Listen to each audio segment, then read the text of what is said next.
Bashing the living shit out of Nazis.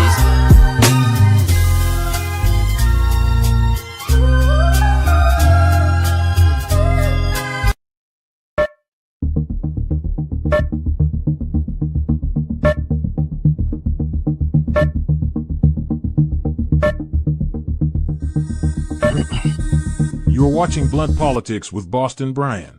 Let's go. Let's go. Appreciate you guys. Welcome back. Another day, another dollar. How's everybody doing?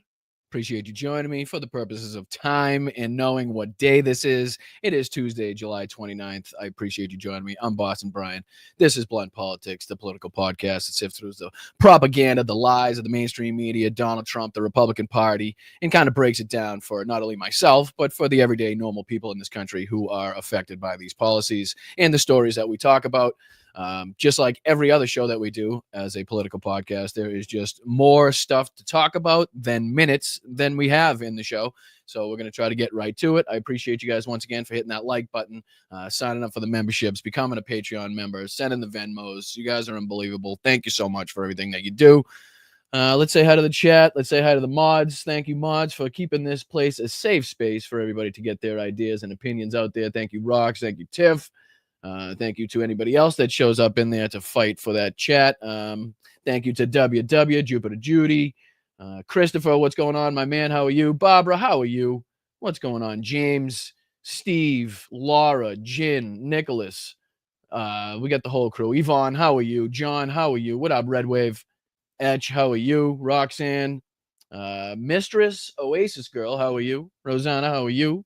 Brian, how are you? Let's go, guys. I appreciate you. Just hit the like button on your way in or on the way out, whichever one is easiest for you. That would work. But yeah, lots to get into today. Obviously, the Manhattan shooting we'll be talking about. Definitely going to be talking about the clip in which Donald Trump calls it a privilege. Called it a privilege to go to Jeffrey Epstein's island there. Said he's never had the privilege of doing it. But again, to call it a privilege in any way is pretty goddamn sick.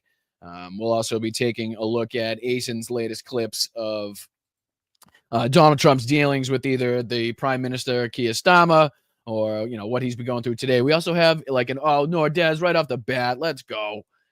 Appreciate you. Always starting it off in the right way. Always on a positive note. Thank you so much. And make sure if you do receive one of those 5 gifted memberships, you are thanking Nordez for the hard work and dedication she puts into this chat. What's up, Bicycle Mike? How are you, my man? Appreciate you guys being here. Hi, Janelle. Hi, Pam, Kathleen, Nicholas. What's up, guys? What's up, Chris? Jabbermocky. All right, let's go. Let's roll. Lots to talk about. Like I said, we're going to dig a little deeper into the Epstein files and the timeline the relations between Donald Trump. I think, oh, Yvonne, what the hell? You fucking crazy. Good Lord, man. 20 gifted memberships. Thank you so much, Yvonne. Starting it off right behind Nordez with, again, another unbelievably generous and, helpful contribution to the channel. Thank you so much, Yvonne. Now 20 new people get memberships. That's 25 if we're adding Nordez's 5 on there. So 25 new memberships already for the fucking fam here. Let's go. I appreciate it. Hey, Pam, thank you so much. Thank you so much for the 5. I appreciate that. You guys are fantastic. Definitely the only way that this show continues to run is with the help and support of you guys, and you guys again continue to be so fantastic. So bust a buck, try your luck and support independent media. What do you got to lose? Again, for $2.99, less than a gallon of gas, less than a gallon of milk, you could become a channel member, or you could help by gift and memberships. You can also throw in a super sticker, super chat, your membership milestone. If you've reached a certain milestone, you get a free chat. Free super chat in the chat there. So we recognize all of the contributions at the end of the show. If I do miss it for some reason, don't worry about it. Stick around to the end, and I highlight them all at the end of the show because each one is just as important as the last. So thank you so much, guys. But yeah, these just a couple articles that give us a little more insight into the relationship of Donald Trump with Jeffrey Epstein. Not only Jeffrey Epstein, but Ghislaine Maxwell. Almost looks like he knew Ghislaine before he knew Jeffrey Epstein. Lots of pictures, a lot of reports going back to, I believe it was like 1987 or 89, when Ghislaine Maxwell's father was pictured with Donald Trump. I believe it was on some yacht. They were having some sort of swanky party. So we'll get into that as well. What else do we got? Obviously, Donald Trump's meeting with Keir Starmer. I think we'll do the clips of that one to save you guys some free time. Tim Pool decided to go off on Stephen Colbert and, tell us why, again, Stephen Colbert's lost his mind, apparently. But there are so many goddamn stories. There is the Andrew Schultz and his crew going hard on Epstein and the clear cover-up by the Trump administration. Like I said, there is the opening ceremony of Donald Trump and the, millions and millions of dollars taxpayer funded trip that he's on right now to open one of his private golf courses, or one of his golf courses that he himself is going to make money from. Again, where's everybody in the outrage on that? I thought it was in his first administration that, the whole emoluments clause and the separation between him and his companies. Doesn't seem to be too many people, again, calling him out for that. There's the audio coming from Air Force One. I guess Trump, with the press gaggle, was answering some questions. Unfortunately, it just seems to be an audio-only stream from the White House, which is strange. Christina Bobb was on with, I believe, Newsmax, talking about how the rich and powerful get away with everything, which is funny because it's Donald Trump allowing, at this moment, the rich and powerful to get away with anything with his, again, friendship, connections, dealings with Ghislaine Maxwell, Jeffrey Epstein, Ghislaine's father. There's a Green Beret here talking about the war crimes committed by Israel. We got Lindsey Graham talking with Kristen Welker, being embarrassed. Trump saying that Epstein stole workers from him. We got Solivov from Russian state media, RT, telling us that Russia is losing its patience with America and Europe. So lots to get into. Like I said, what do you say you hit the like button? And we'll get on with the show. What do you say we start first with just a little bit of the updates from this Manhattan shooting that people seem to be discussing and talking about? Apparently, police found ammunition, another loaded gun, and medication in the gunman's car.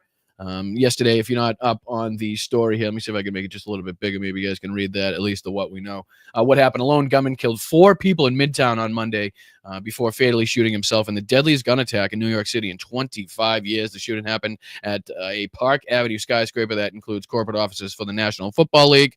No motive has been announced. The shooter, gunman Shane Devon Tamora, 27, was a competitive football player in his youth, sources says. A source told CNN a suicide note found in Tamora's pocket expressed grievances with the NFL, and he said he suffered from CTE, a disease linked to head trauma. New York City Mayor Eric Adams said investigations believe Tamora was headed for the NFL offices, but took the wrong elevator. The victim, slain police officer Didurul Islam, a 36-year-old immigrant from Bangladesh, had 2 young sons. His wife is pregnant with their 3rd child. Terribly sad. Wesley LePatner an executive at investment firm Blackstone, one of the building's tenants, was also killed. The company said an NFL player was seriously injured, according to a staff memo. There's pictures of the guy walking in with a long gun into the offices there. But just, I think there was a few updates to be had on that story. Where the hell are the sinkholes when you need them? I'd love to see that Josh golf courses. Thank you, Yvonne. I appreciate that. As long as it's just Trump or, you know, people attached to his family or his administration on the course at the time. We don't want anybody else to get hurt, but I appreciate the sentiment. Thank you. But I think that, again, was just a few of the, I don't know if they show the pictures here, whether or not they'll determine whether or not he had CTE. But let's just see if this describes a little more here of what they know. They do that. I want to know why CNN has to show me some friggin' commercials in order to get this friggin' video out. Come on, today, Junior. Any day now. And 3, 2, 1. All right, here we go. Good grief. 911 call center started receiving multiple 911 calls for an active shooter inside of 345 Park Avenue at 52nd. Yeah, those are the pictures I was talking about right there. You can see him just brazenly not concealing the weapon, just walking in there literally with a long gun. So definitely a scary scene. You can see people in the background too, either watching him do this or, you know, clearly being at a safe distance to kind of observe where he's going. Maybe they were reporting on that. I know there was a couple instances where people were calling in, kind of reporting his actions there. Street in Manhattan. What happened next is under an active investigation, and details are still coming in, but here's what we know so far. Surveillance video shows a male exit a double-parked black BMW on Park Avenue between 51st and 52nd Streets, carrying an M4 rifle in his right hand. He walks towards the building's entrance. That individual was seen exiting the BMW alone. The building's security camera footage shows the shooter enter the lobby, turn right, and immediately open fire on an NYPD officer. He then shoots a woman who took cover behind a pillar and proceeds through the lobby, spraying it with gunfire. He makes his way to the elevator bank, where he shoots a security guard who was taking cover behind the security desk. One additional male is shot in the lobby, per his own statement from the hospital. The shooter then calls the elevator, which opens in the lobby. A female exits that elevator, and he allows her to walk past him unharmed. He goes up to the 33rd floor, which is route and management, and begins to walk the floor, firing rounds as he traveled. One person was struck and killed on that floor. He then proceeds down a hallway and shoots himself in the chest. In total, we have 5 victims shot. Our officer. So maybe he realized he went the wrong way, wasn't going to get to where he was going. It's strange to me that he ended up taking his own life at that moment without seemingly getting to his destination. Luckily for everybody involved and the people in that building, he did decide to make that choice at that moment, but just really doesn't seem to make sense. Not that any of this does in such a senseless act like this, but since this being the I guess what they call it, the biggest shooting, the largest mass shooting in New York in the last 25 years. I just figured it was something that we should probably report on and talk about right off the bat here. And again, I apologize for not reporting or getting back to this before, but the people that were reaching out again about my uncle, I just wanted to say again, thank you. I do appreciate it. Unfortunately, my uncle has passed on at this moment. So I just kind of wanted to give you guys an update because I know a lot of you have been reaching out and were nice enough to take the time to reach out behind the scenes. So just a little conclusion to that story. So thank you for your thoughts and the good vibes you were sending. But just an update on that one. All right, so this was that the shooting in New York City, obviously. Let's go on to what should be the most talked about thing still to this day on Earth, which is this asshole and his blatant government conspiracy, blatant government cover-up of the Jeffrey Epstein files, of his involvement with Jeffrey Epstein, of his now dealings and talkings to and potential pardon to Ghislaine Maxwell. So I think this is, again, obviously something that needs to be kept into the headlines, kept in the spotlight. We need to continue to drill down on this. There are, again, there's no shortage of people talking about this. And again, that's exactly what we want to see, because not only that, not only are there a shitload of commentators, a shitload of podcasters, a shitload of YouTubers talking about this on both sides of the political aisle, but people are watching those videos. The views on those videos are high. The attention rate, the length and time in which people are watching the videos are long. People are interested in the answers to this. People are interested in the cover-up.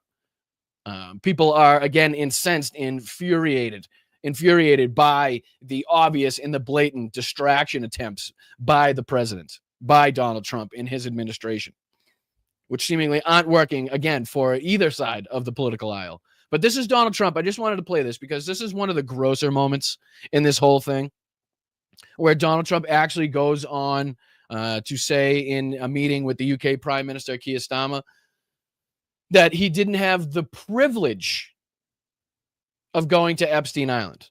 Now, yet to be confirmed, unless he's very sure that he's destroyed that evidence to suggest that he did make a trip there, but seems very confident in the fact that he had never had the privilege, what he would call the privilege, of going to Little St. James or Epstein's Island, where all of the criminalities were conducted. The mainstay of Jeffrey Epstein's trafficking ring was conducted here. So let's take a look at this asshole conduct one of the grosser moments in United States, a presidential moment in any presidency.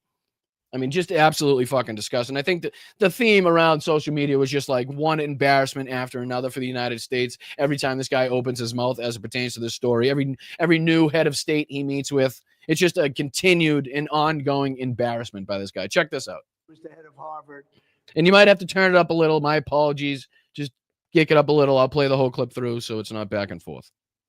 Let me see if I can start this over, though. Here we go. That was it. I'm glad I did, if you want to know the truth. And by the way, I never went to the island, and Bill Clinton went there supposedly 28 times. I never went to the island, but Larry Summers, I hear, went there. He was the head of Harvard, and many other people that are very big people. Nobody ever talks about them. I never had the privilege of going to his island, and I did turn it down, but a lot of people in Palm Beach were invited to his island. In one of my very good moments, I turned it down. I didn't want to go to his island. Yeah.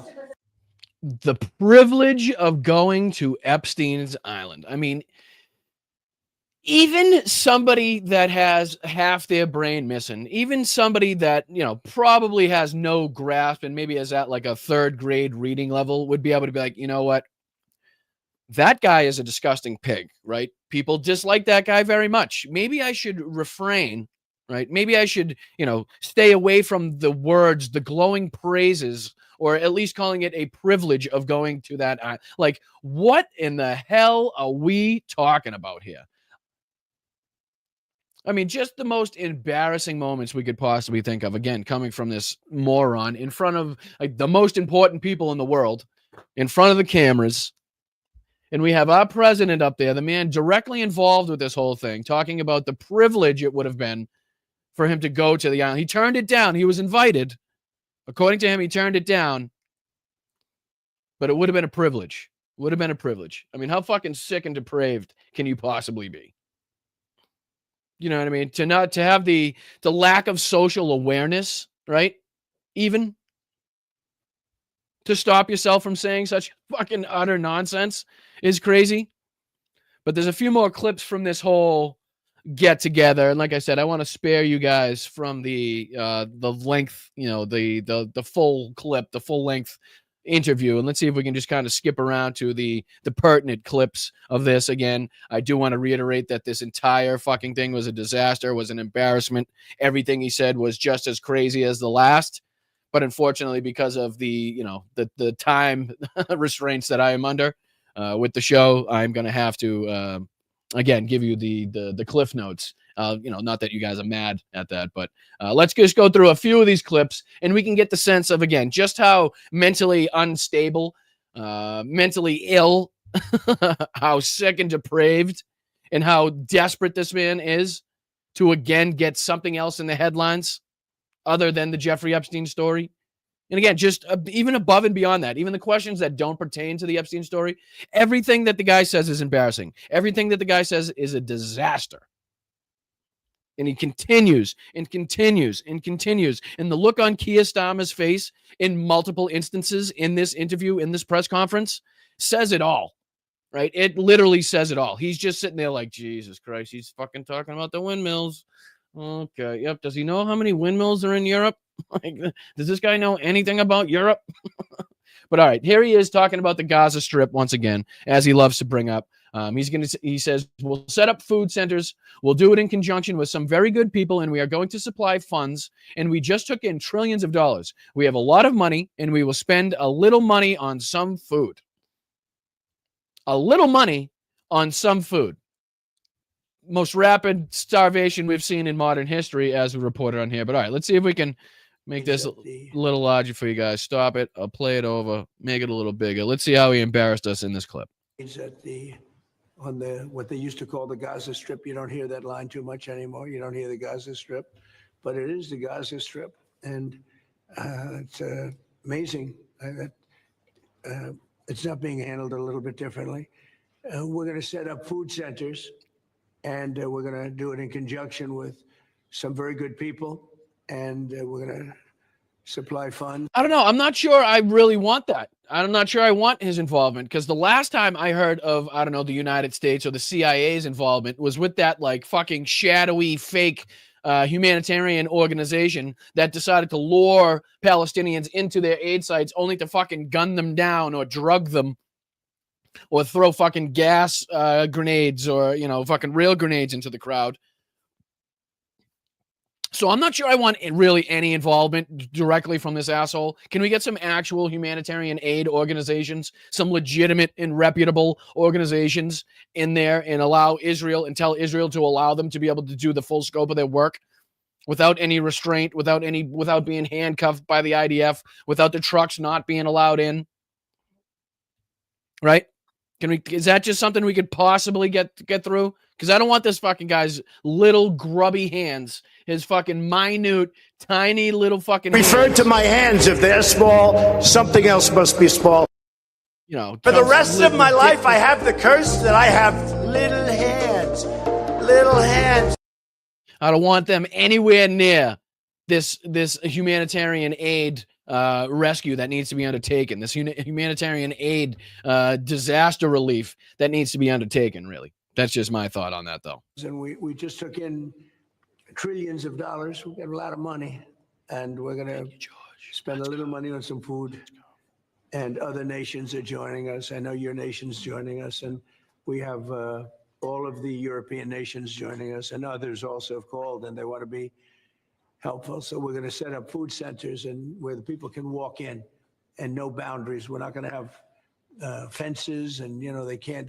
They see the food from 30 you would say yards away. What the fuck is he talking about? They wouldn't say yards away. They would say meters. You fucking tool. They would not say yards. Oh, wow. Does he know where he is? He knows he's not in the U.S. anymore, right? He knows that they'd be calculating that in meters. Anyway. And they see the food. It's all there, but nobody's at it because they have fences set up that nobody can even get it. It's crazy what's going on over there.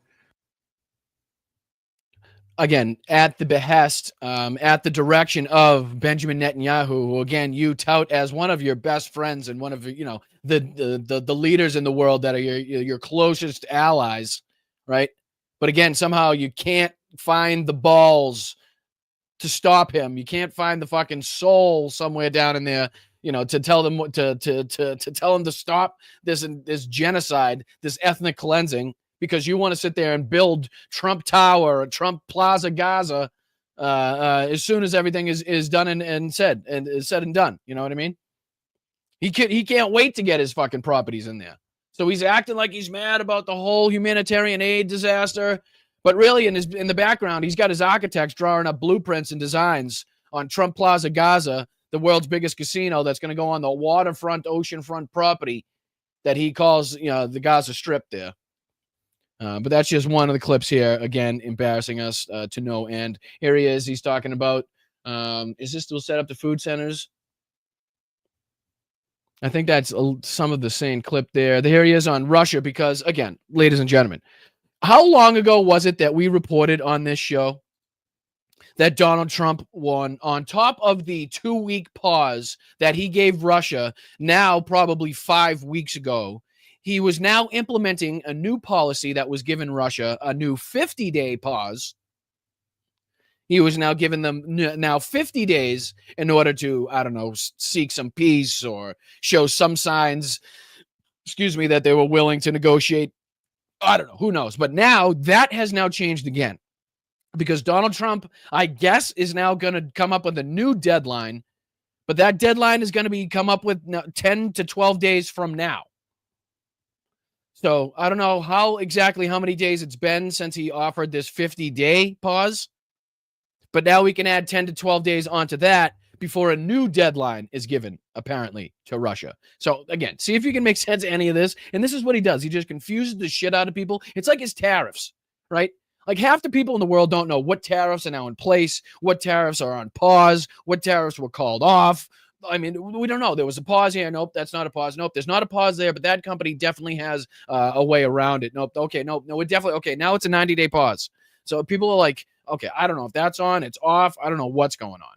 All I know is the prices ain't going down, dude. That's all I know. So he does the same thing here. It's like, okay, we're going to give him a 2-week pause. That was 6 weeks ago. But, okay, now it's been 2 weeks since that 6 weeks, since the 2-week pause. Let's give him a 50-day pause. But now just, I don't know, 10 or 12 days after that 50-day pause, we're going to give him another 10 to 12 days before we give him another deadline of another so many days. It's like, what? Hello. Okay, what are you talking about? All right, let's see what he has to say in this one, though, because I'm dying to know what his new policy is as it pertains to Russia. So let's take a look at this one. Ready? Here we go. Earlier, you said that you were going to change the deadline from 50 days. Yeah, What is your deadline? I'm going to make a new deadline of about 10 or 12 days from today. There's no reason to wait. I'm going to make a deadline of about 10 or 12 days from today. What the fuck does that mean? What does that mean? Let's one more time. And I know we say this a lot when Donald Trump's talking, but literally I want you to think about this. Think about what he says. Think about the words. They're English, so it's like I recognize them, but it's just they don't make sense in the order that he has them arranged in. Okay, so listen, one more time. Yeah, I'm going to make a new deadline of about 10 or 12 days. I'm going to make a new deadline of about 10 or 12 days from today. There's no reason to wait. So is the new deadline 10 or 12 days from today, or are you going to make a new deadline 10 or 12 days from today? What? Please, anybody, just some reporter at some point be like, sir, what you just said makes absolutely no fucking sense. Like, I asked a question with words, specific language used, and you gave me back fucking nonsense. Like, can we just, can we battle down? Can we break down into what you actually mean with those words that are coming out of your mouth that mean absolutely nothing? Because is the deadline now going to be 10 to 12 days from now, or are you coming up with a new deadline 10 to 10? You know what I mean? It's like, what? Waiting. There's no reason in waiting. It's 50 days. I want to be generous, but if there's no reason in waiting, what is this 10 to 12 days shit? Why are you waiting 10 to 12 days? Why don't give them a deadline of, I don't know, today, by the end of the day? If not by the end of the day, Russia has announced that they instructed their military, every single unit in their military, to lay down their weapons if they are now on the sovereign territory of Ukraine, and to immediately either catch a ride or start fucking hoofing it back to the nearest Russian border. And, if that order has gone out by the end of today, this and this and this will happen. Or, we won't send, another $200 billion worth of offensive weaponry to Ukraine. You know what I mean? That's how you kind of fucking use your power, use the leverage of the presidency of the United States, right? If you don't announce by this time. But if it's so pressing that you can't wait another moment, what the fuck is this 10 to 12 days bullshit? And why did you just give them 50 days on top of the 2 weeks you had already given them 6 weeks ago? The fuck? We just don't see any progress being made. So again, he's clear in telling people that there's absolutely no progress being made under his leadership, under his administration. Again, the exact opposite has happened. We've seen less cooperation, more airstrikes, more drone strikes, more killing. So again, just goes to show his inability, his fecklessness, his ignorance, and his incompetence in this fucking fight, in this situation as a leader. It's crazy. What does that mean? I still don't know what that means. I'm scrolling away from that clip, not knowing what the fuck he means, ladies and gentlemen. I don't know. Are we going to hear a deadline of 30 days in 12 days? Is the new deadline 10 days or 12 days from now? Why is he saying 10 or 12? Why can't he give me a specific day? Like, that's not how, again, I don't have to tell you guys, it's no fucking secret, but this is not how you lead. This is not how you, conduct and wield your authority in a time of war, when your allies are at war with one of your enemies. Again, I think this was Trump. You've seen the areas that set up people there screaming for food. This is him again talking about the humanitarian disaster in Gaza. And listen to how flippantly he talks about it, right? And I'm not sure if this is just an extension on that same clip that we saw, but let's take a look. Mr. President, Trump talks about setting up food centres in conjunction with other organisations. Right. You're talking about the Gaza Humanitarian Foundation or recognised aid agencies. How will this work? Well, it's going to be working with the United States. We'll be helping with the food. We have a lot of access to food. We got a lot of food ourselves, and we're going to bring it over there. We're also going to make sure that they don't have barriers stopping people. You've seen the areas where they actually have food, and the people are screaming for the food in there. They're 35, 40 yards away, and they won't let them because they have lines that are set up.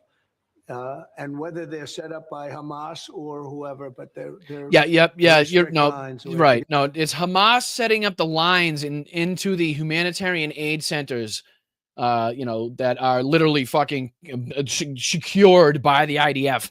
Yeah, that's how that works. I'm glad he has a good grasp on this. I'm glad he has a good grasp on what's going on. I'm glad he's heard the stories of these, so-called organizations that are, luring people into their food centers only to shoot them dead, right? Only to fucking play with them like an orca playing with a fucking seal it's caught. Get rid of those lines, but we're going to be getting some good, strong food. We can save a lot of people. I mean, some of those kids that's real starvation stuff. I see it. And caused by who? You can't. Caused by who? Caused by what? Now he's going to say that. In the next breath, he's going to what? Go on to tell us how he's just invited once again Bibi Netanyahu to the White House for some fucking extravagant party. Like, that's how fucking disconnected and brain dead you have to be in order to talk about this situation while just having had dinner with Bibi Netanyahu, with just having fucking praised the guy. With, how fucking ludicrous, how, insane do you have to be in order to put these two things together? To talk about the starvation, the kids starving, the millions that are starving, that are millions that have been displaced, the ethnic cleansing, the genocide, the lack of fucking aid and assistance that is now being delivered by the United States in this situation. The lack of punishment Israel and Netanyahu has seen for his actions in these war crimes that we've discussed at length on this show. Nothing being done about that, but let's cry and fucking talk about the starving kids without doing anything on the back end when you really could affect some change. Fake that. So we're going to be even more involved. We did some airlifts before, some airdrops. They're not airlifts, you fucking idiot. That's the opposite of what you need. You want some airdrops. Good grief. And the people are running for it. Yes, And, again, which goes to show and just adds to the danger of it, right? When you have large crowds of people underneath airplane that are dropping heavy packages, never a good fucking thing, right? We're not trying to kill people with the food that we're trying to save them with. That's kind of what we call counterproductive. So that's why, again, as we talked about on the last show, airdrops are very inefficient. Airdrops are the last fucking resource, your last option. Or at least one of. Especially in such a densely packed, densely populated area. In such a limited area where you're doing your airdrops, where these people can go, or where they're being fucking, hoarded to. It's fucking nuts. The Prime Minister is going to help us. They're very effective with that. You've done that before, and for many, they've done that for 100 years very well. So it's not. What? They've done what for 100 years very well? It's not very hard to do, actually. Yeah. All right. So let's see if we can take a look at the next one here.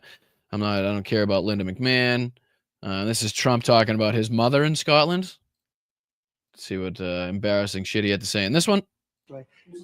Yes. President, you say you love Scotland. You're the most Scottish president ever in the White House. Is there a better deal to be done for Scotland, for Scottish industry, in the deal that you've done with the Prime Minister? Christie, for example. Well, I have great love for Scotland. My mother loved Scotland, and she loved the Queen. I don't know. I might hurt myself by saying that the monarchists are going to like it. Some other people, but she loved the Queen. Whenever the Queen was on television, she wanted to watch. And she would come back religiously. She'd come back to Scotland once a year with my sister, Marianne, primarily, and sometimes my sister, Elizabeth, also. Okay, Gramps, I'll come get you when the bingo's on. We'll come. Yep. The Price is Right just ended. You just missed it. You can hear the Fox commercials in the background if you listen. Nope, that's okay. We'll come get you when the bingo's ready, Gramps. Okay? Thank you. So this is him just reposted, not one person. This is him on the hostages. Again, probably something we should talk about, pay attention to, because again, his hypocrisy on this whole situation as it pertains to the hostages has been very blatant as well. So let's see what he has to say here. And again, you heard the lack of chiming in from Keir Starmer here just goes to show that he's just sitting in that chair like, Jesus Christ. I know I've seen this on TV, but good Lord, he's even more insane in person. All right, let's go. And I was amazed I would ask them the question, was there any sign of love? Was there any sign of when you were a hostage and you have all of these people from Hamas around you, sometimes 100, sometimes 10, sometimes 2, but you're a hostage and you're being stored in a pipe. It's not even really, a cave, or it's a pipe, a little pipe. Jesus. And some said they didn't think they were going to make it because they were losing air. There wasn't enough air, and they'd open up the pipe just in time, but they didn't do it on purpose. They just happened to open it. They got lucky. But I said, did they ever wink at you and say, like, don't worry, you're going to be okay? Did they ever give you some extra food, even if it was a piece of bread?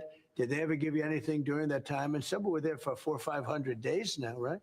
It's a long time, a year and a half. Yeah, it's crazy how much. It doesn't seem like Benjamin Netanyahu and the IDF actually care really about them. And, when they were just fucking bombing away at fucking everything at the beginning of this whole disaster, it was like, it was crazy how enraged and outraged the families were at the lack of care, at the lack of detail taken in order to make sure that the hostages stayed safe.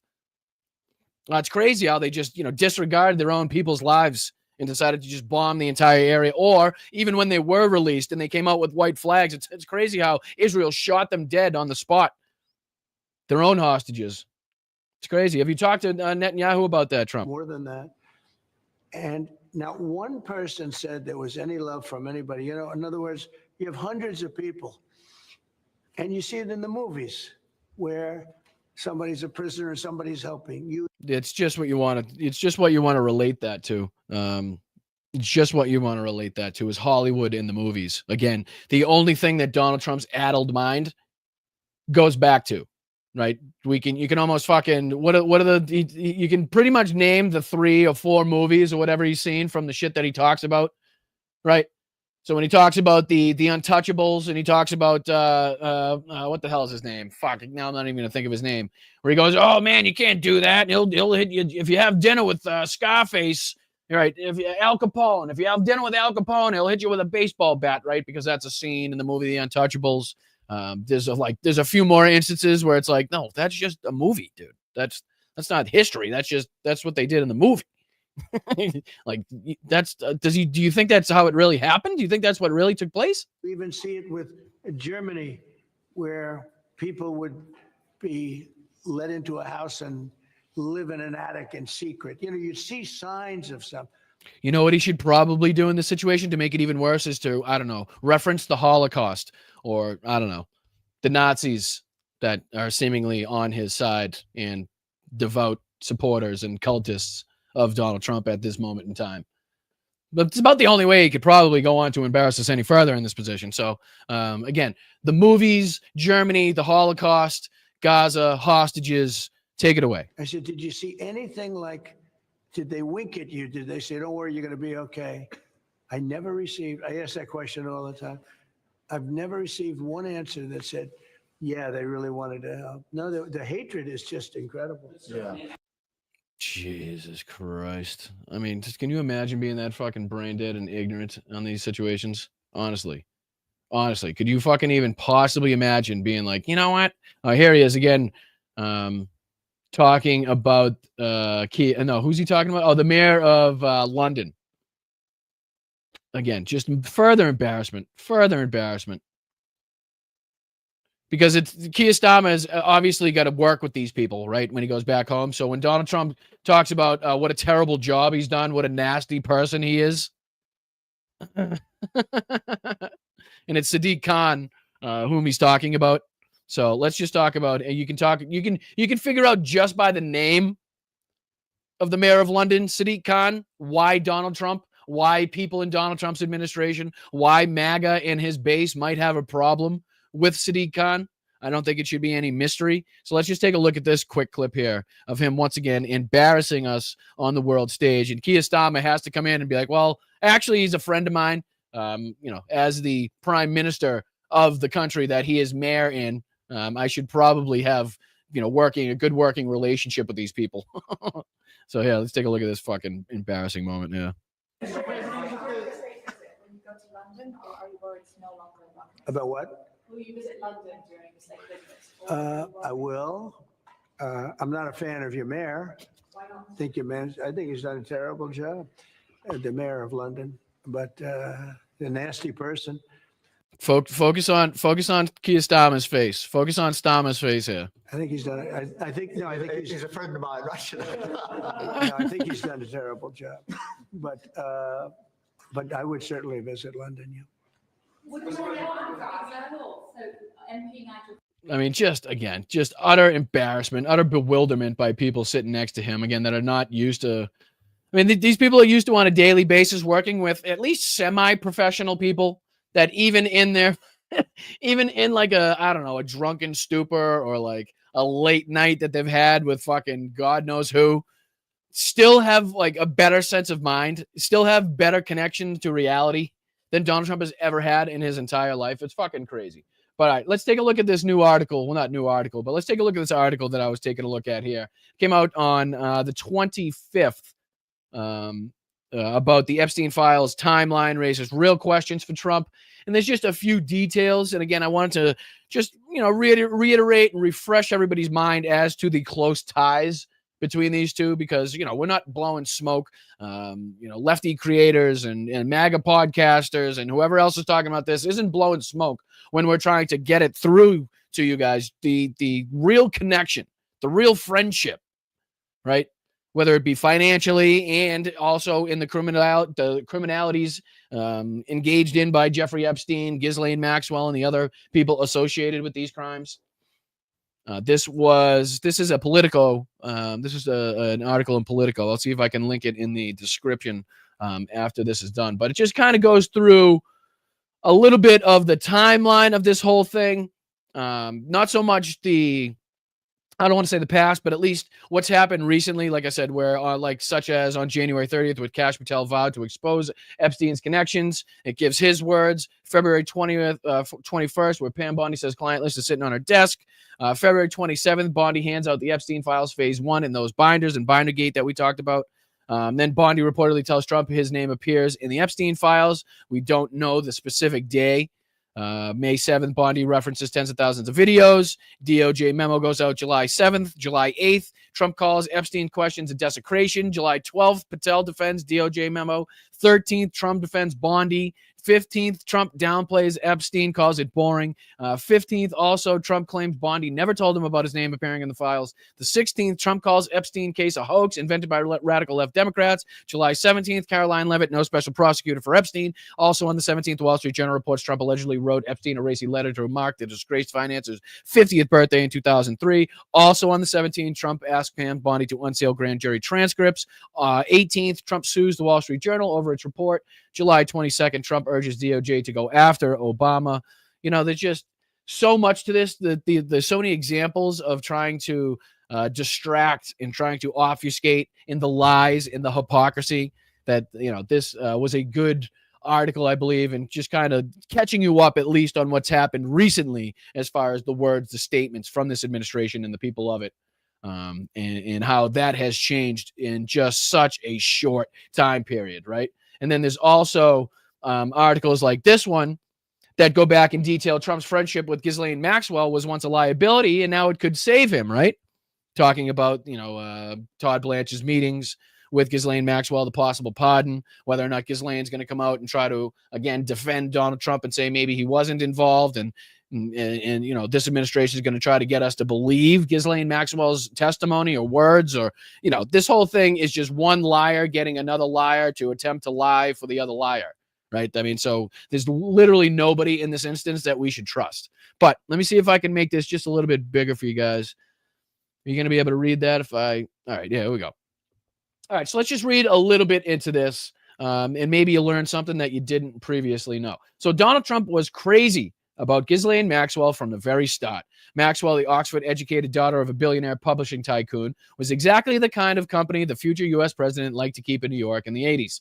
The pair was regular fixtures in the elite Manhattan, Palm Beach social scenes, attending the same parties and private clubs on million-dollar yachts. More than 30 years later, Maxwell is serving a 20-year prison sentence for procuring underage girls for her pedophile ex-boyfriend, Jeffrey Epstein. Mr. Trump has been returned to the most powerful office in the world for a second time.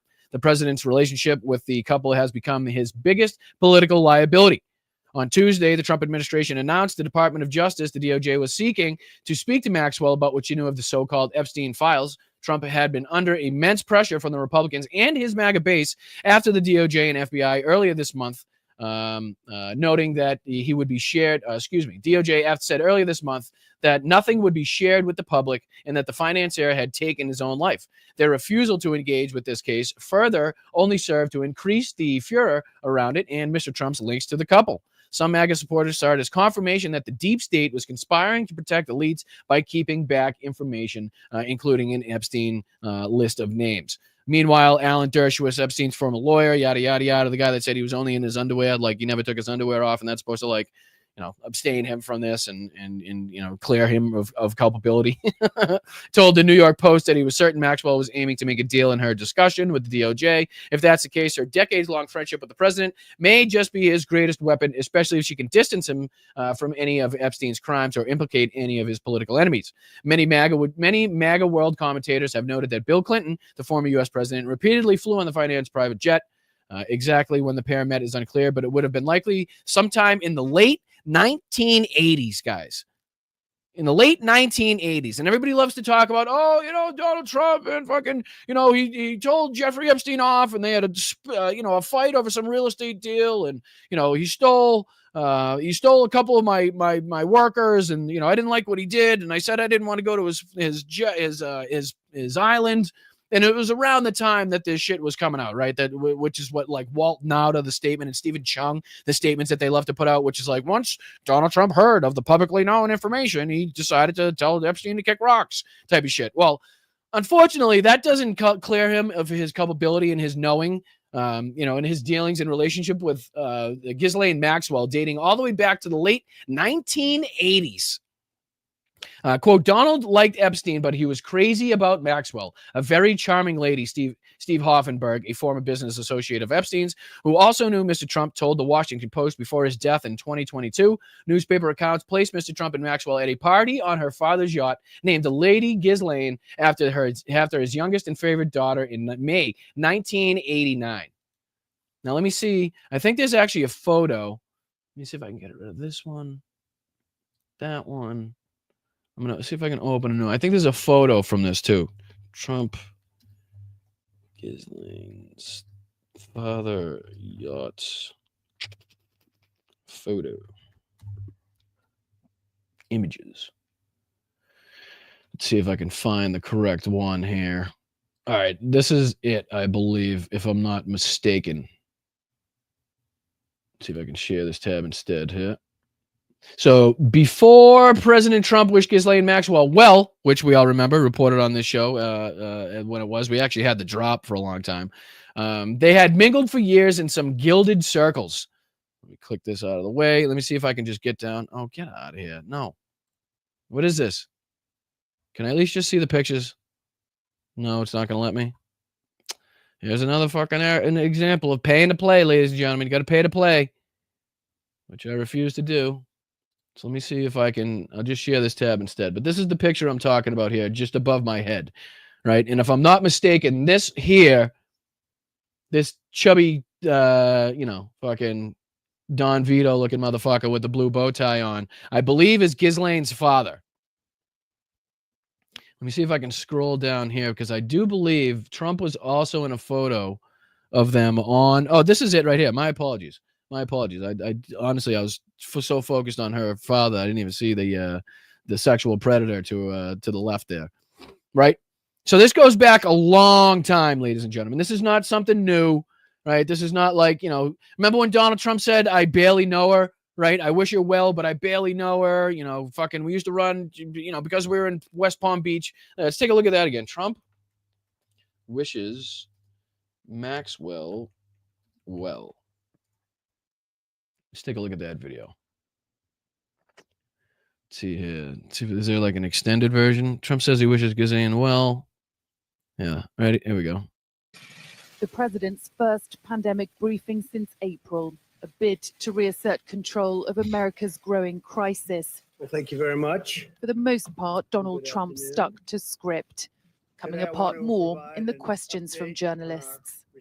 Ghislaine Maxwell is in prison, and a lot of people want to know if she's going to turn in powerful people. Do you feel that she's going to turn in powerful men? How do you see that working out? I don't know. I haven't really been following it too much. I just wish her well, frankly. I've met her numerous times over the years, especially since I lived in Palm Beach, and I guess they lived in Palm Beach. Right.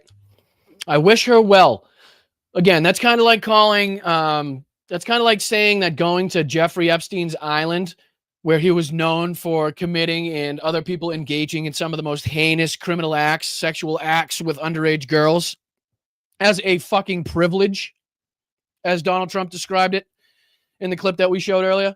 A privilege. He never had the privilege of going to Epstein Island.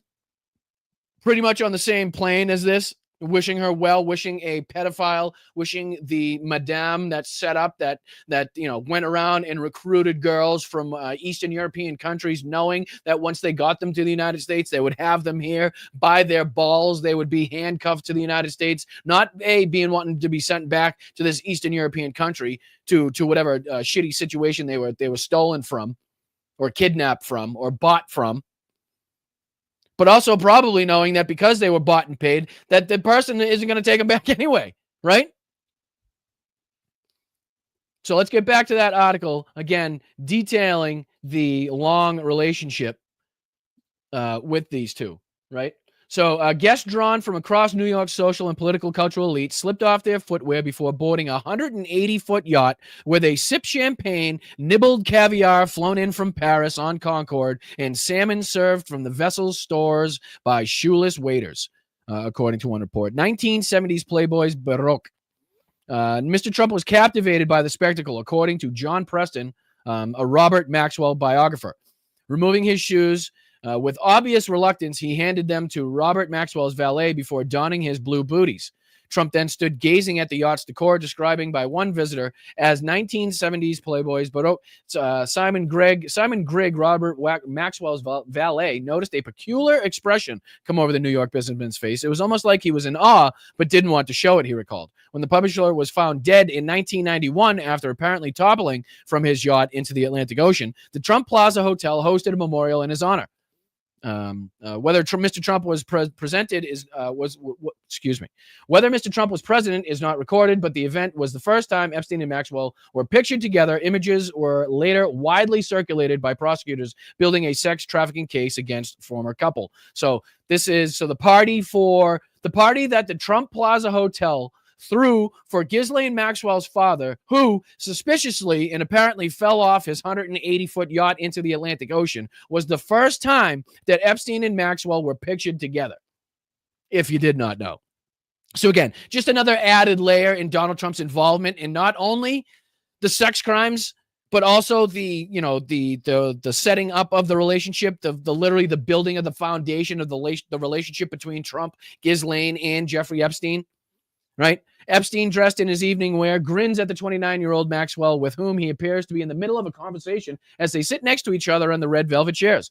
As her father's death, Maxwell was drawn further into New York's social scene and moved to the city permanently from London. She worshipped rich, domineering men. In 1992, the Sunday Mirror reported she was living a champagne high life off a trust fund set up by her father and would often attend dinner parties with Ivana Trump, Mr. Trump's first wife. She worshipped rich, domineering men, according to Tom Bauer, another of Robert Maxwell's chronicles, and reportedly became more reliant on Epstein. Here's Donald Trump in Ghislaine Maxwell. We're often seen socializing at parties in New York City, here pictured in October 1997. Just in case anybody's wondering, that is the person that they want to pardon. This is the madame, the person that was procuring underage women from Eastern European countries and all over the world to feed the appetite of the rich elite, pedophiles and sexual fucking madmen like Donald Trump, that's seen here to her over her left shoulder in 1997 in October. This is the person that he wished well. The person that he only met several times because they ran in the same circles. But I don't know. Here again, apparently a little closer than that. It would seem, right? It would seem. But let's see. This article goes on. At the same time, she appears to become further embedded in Mr. Trump's inner circle, regularly appearing at high society events throughout the 1990s. Quote, there was substantial interaction between Donald Trump, Ghislaine Maxwell, and Ivana Trump, said Hoffring, who was convicted in 1995 of running a $475 million Ponzi scheme through a debt collection agency.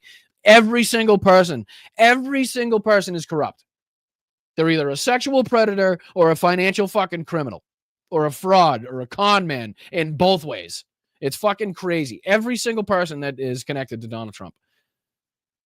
His first recorded time at Mr. Trump's Mar-a-Lago resort was in 1992, where she attended a party thrown by the property tycoon to celebrate life as a single man, accompanied by Epstein. For a few years, the trail between them goes cold, at least according to media reports. Whether they socialized privately during this time is unknown. Mr. Trump maintained his relationship with Epstein, however, riding on his private jet 4 times in 1993, then once in 1994, and once in 1995. In 1997, Maxwell was pictured trying and apparently failing to get Mr. Trump's attention as his eye roved over models at an event in New York's Soho neighborhood.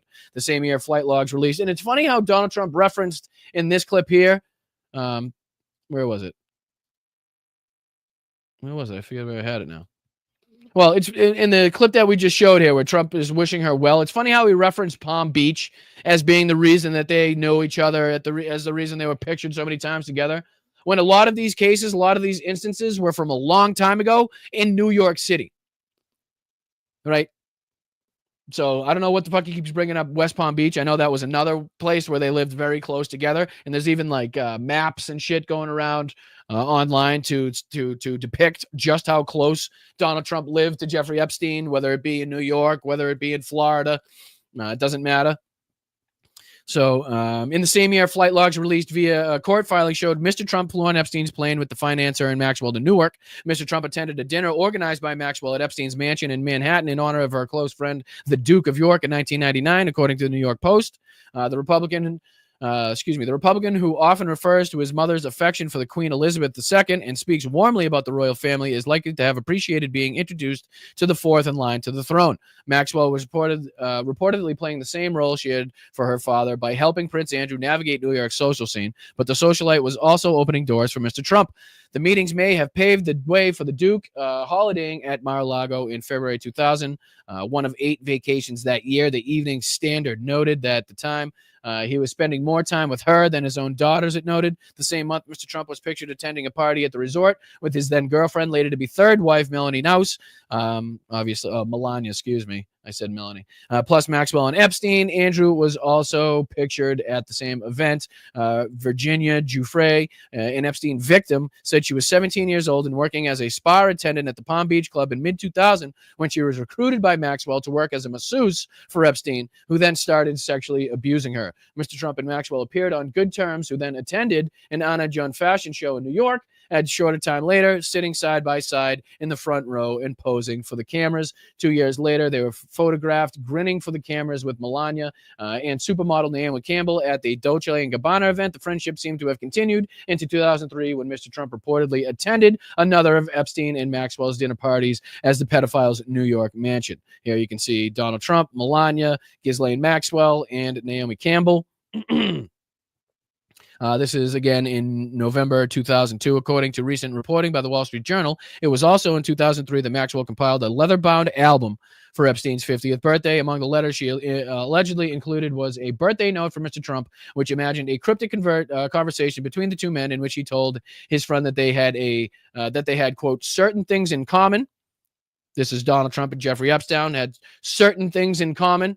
And quote, a pal is a wonderful thing. Happy birthday. And may every day be another wonderful secret.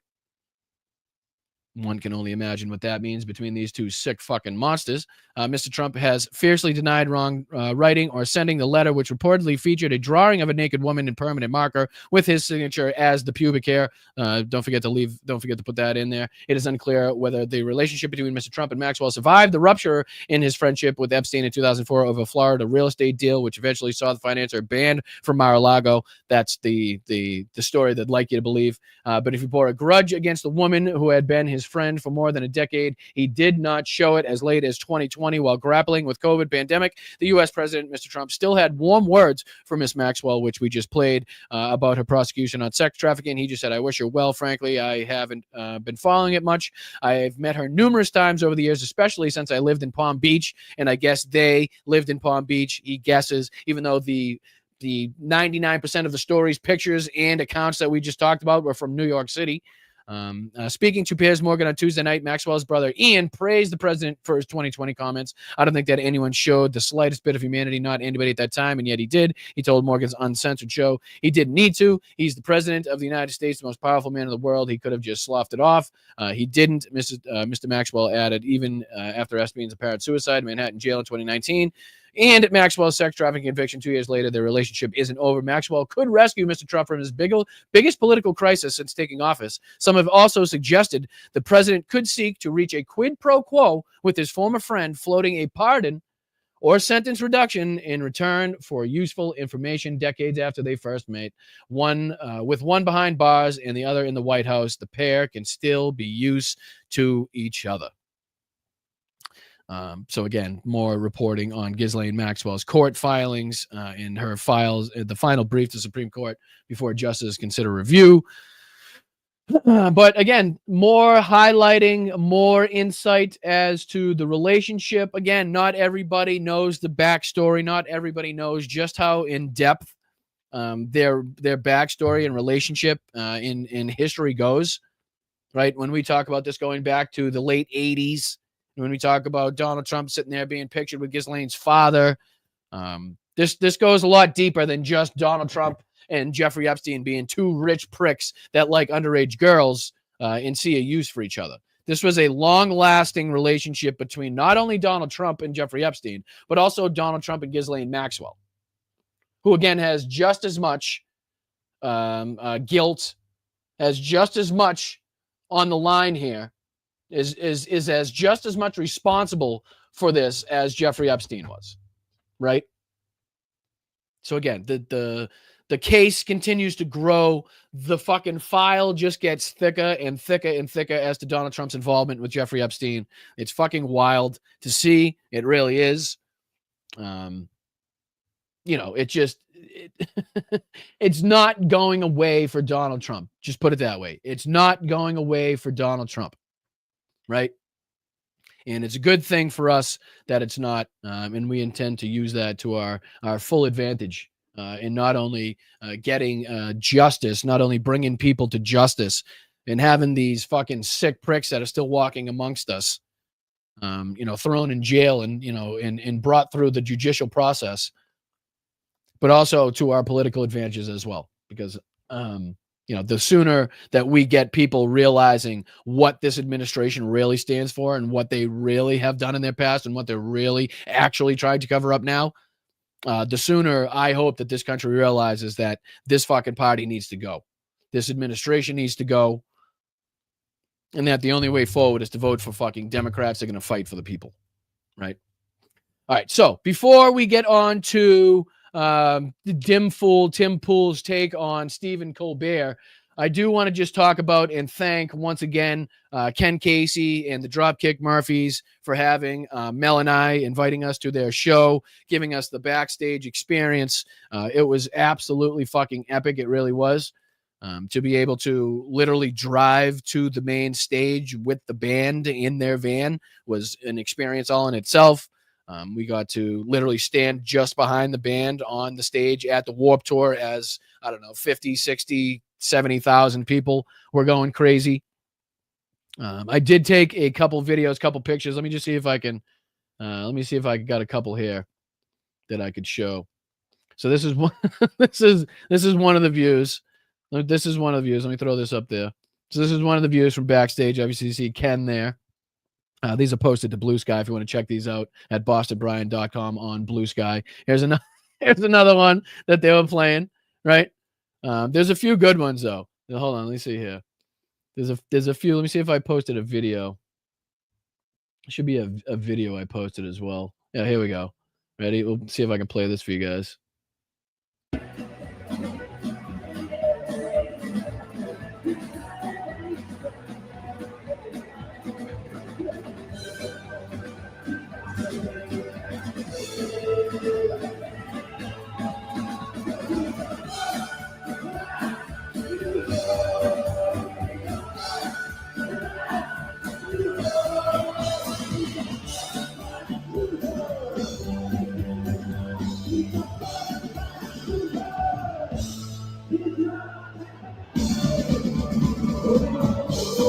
Shit, I don't know if I have to worry about copyright. I don't know. I'm not sure. I'm just worried about it now. I mean, but come on. You can't get better seats than that. You cannot get better seats than that. And then not only that, but the added bonus of, when Mel and I got there, we had, struggled for parking. The whole friggin' city of Long Beach was literally full to capacity. There was no place to park whatsoever. I literally had to pay $60 to a Thai restaurant to let us park there in their parking lot for a couple hours, right? Seriously, not a joke. Literally had to do that. But by the time we got there, we got backstage and kind of found where the band was and met Evan, the tour manager, the band manager for them, who was an unbelievable guy, really courteous, really helpful, such a nice guy. All of them were. It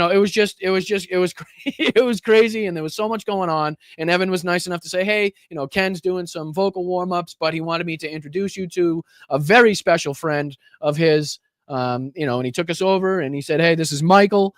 Michael, this is Brian, introduced. And I was just kind of like, the first thing I said out of my mind, and Mel has been laughing at me to this moment for it. And I'm looking at him, I'm like, you look really friggin' familiar. And I'm like, I'm at a friggin' concert. I'm thinking he's part of a band maybe. I'm like, I know him, but I didn't know where from, right? But it ended up that I got the honor and the pleasure of meeting none other than Michael Fanone, former Capitol Police officer, again, part of the extensive January 6th story. Let me see if I can throw this up there for you guys. Here we go. Make that a little bit bigger for you guys. But this was a very cool moment to be able to interact and engage and say hello and say thank you for his services, for defending democracy. We got to talk about his new YouTube channel that he's got going. Make sure you check out Michael's YouTube channel. I know him and Occupy Democrats are working together to put out some great content. I know he's very much like me when it comes to this stuff. He just doesn't give a shit. He says what's on his mind. He says what's on his heart. He says how he feels. And I admire him for that. But I'm hoping to set up an opportunity where we can get him on the podcast, ask him a few questions. How fucking cool and what an honor that would be to not only have Harry Dunn, who we had on the show, but now if we could be as fortunate to have Michael Fanone as well. It would be a real honor for the little show that could, right? But yeah, anybody that's not sub, Big Steph fan says she's already sub, but he's already got a ton, right? He's got like 250,000 already on there, so congratulations to him. But yeah, definitely check out the work that he's producing and putting out there. I would very much advise that. But to be able to, sit backstage and watch not only the Dropkick Murphys perform, but to sit next to such an American hero like Michael Fanone while I was watching that was quite the experience. Quite the experience. Wait, you're not a she? Well, Big Steph fan, as in like Big Stephanie Miller fan. Fucking hell. How long did that take me? Jesus. Well, you could have fucking put that in the chat in the last, 17 months. Christ, I've been calling you she for I don't know how long. My apologies. All right. We'll clean that out. We'll clean that up for the next show. For some reason, I thought you were Steph the whole time.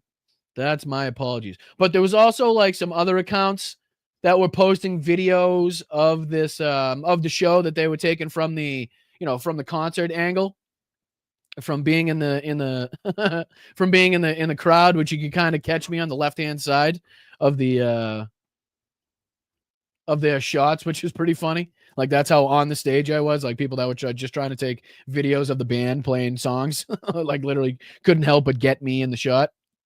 Let me see. I know there was one other thing that I posted here from that. I thought I like reposted somebody else's. Oh, here it is right here. Let's see. Can you see this on there? Yeah, I'll make it even bigger so you guys can see it. So this is Raider posted Dropkick Murphys Warped Long Beach tour here, right? And this is just, I'll show you the video that I was just playing from the other angle. This is the audience angle. So I'll play this for you here. Ready? I'm over here.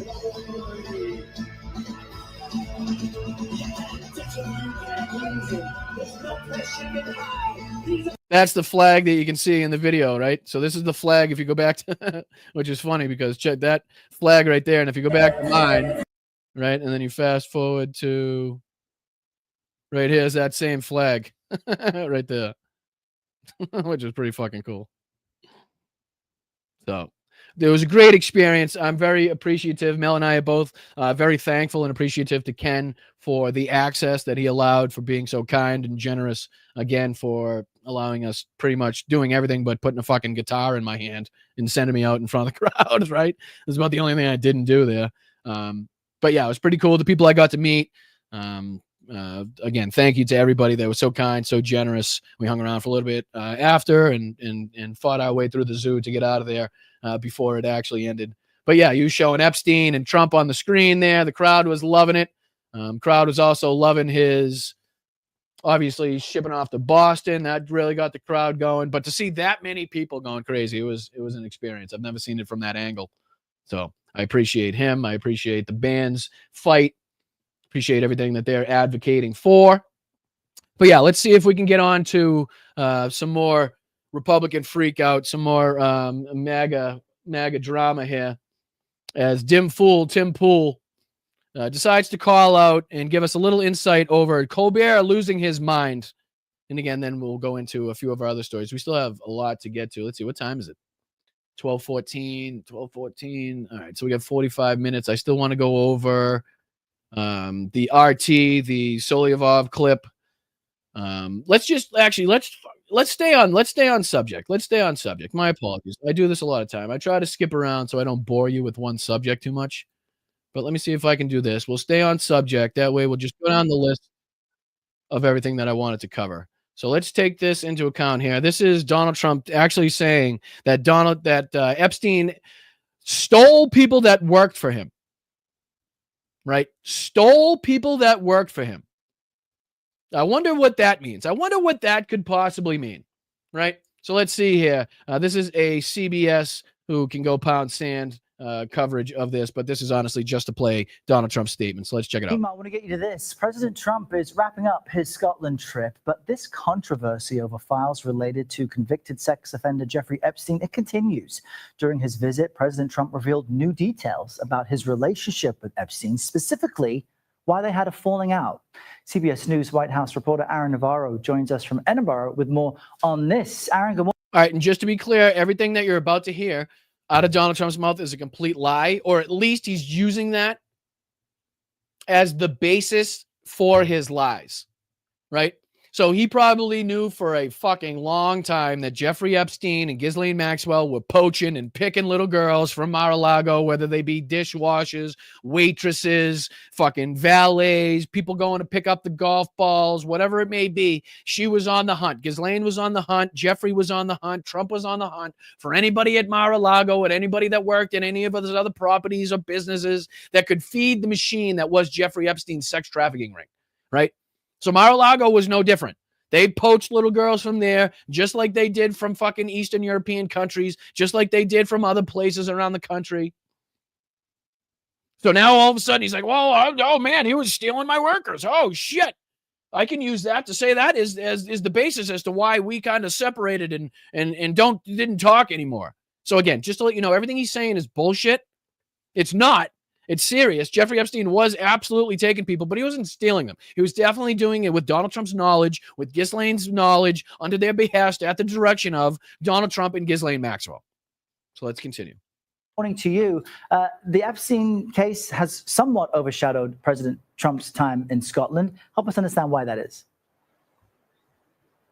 Yeah, Ariel, good to be with you. Well, we're seeing multiple news reports in the past couple of weeks kind of scrutinizing the relationship between the two men in the 1990s and through the early 2000s. And President Trump, throughout this trip, was asked by reporters about Epstein and some of the news that we're seeing come out. And his answers, most of the time given begrudgingly, were this. Asked about that reported lewd drawing that he submitted for Epstein's birthday book in 2003, the president said he, quote, does not draw. At one point, President Trump said he does not have the privilege, end quote, of going to Epstein's Island, said he's never been there before, and then made accusations. Like, how can you report that so dryly, right? Like, how can you report that so dryly?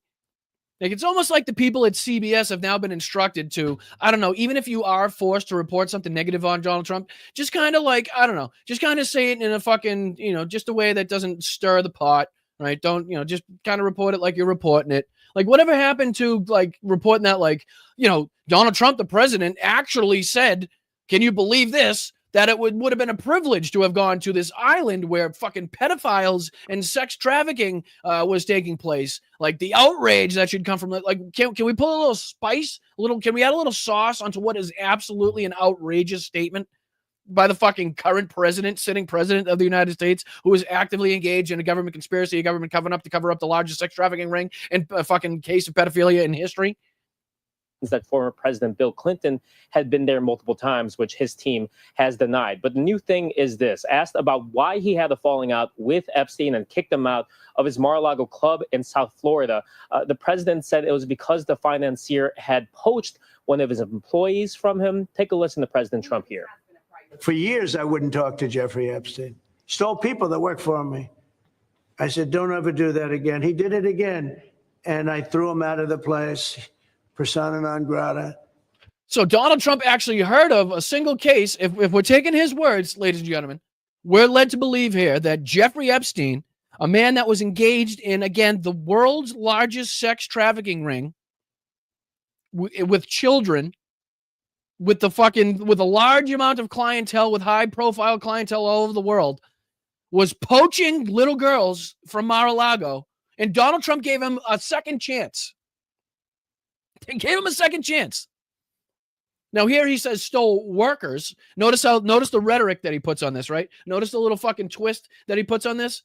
Here, one more time. Yeah, Epstein. Stole people that work for me. I said, don't ever do that again. He did it again.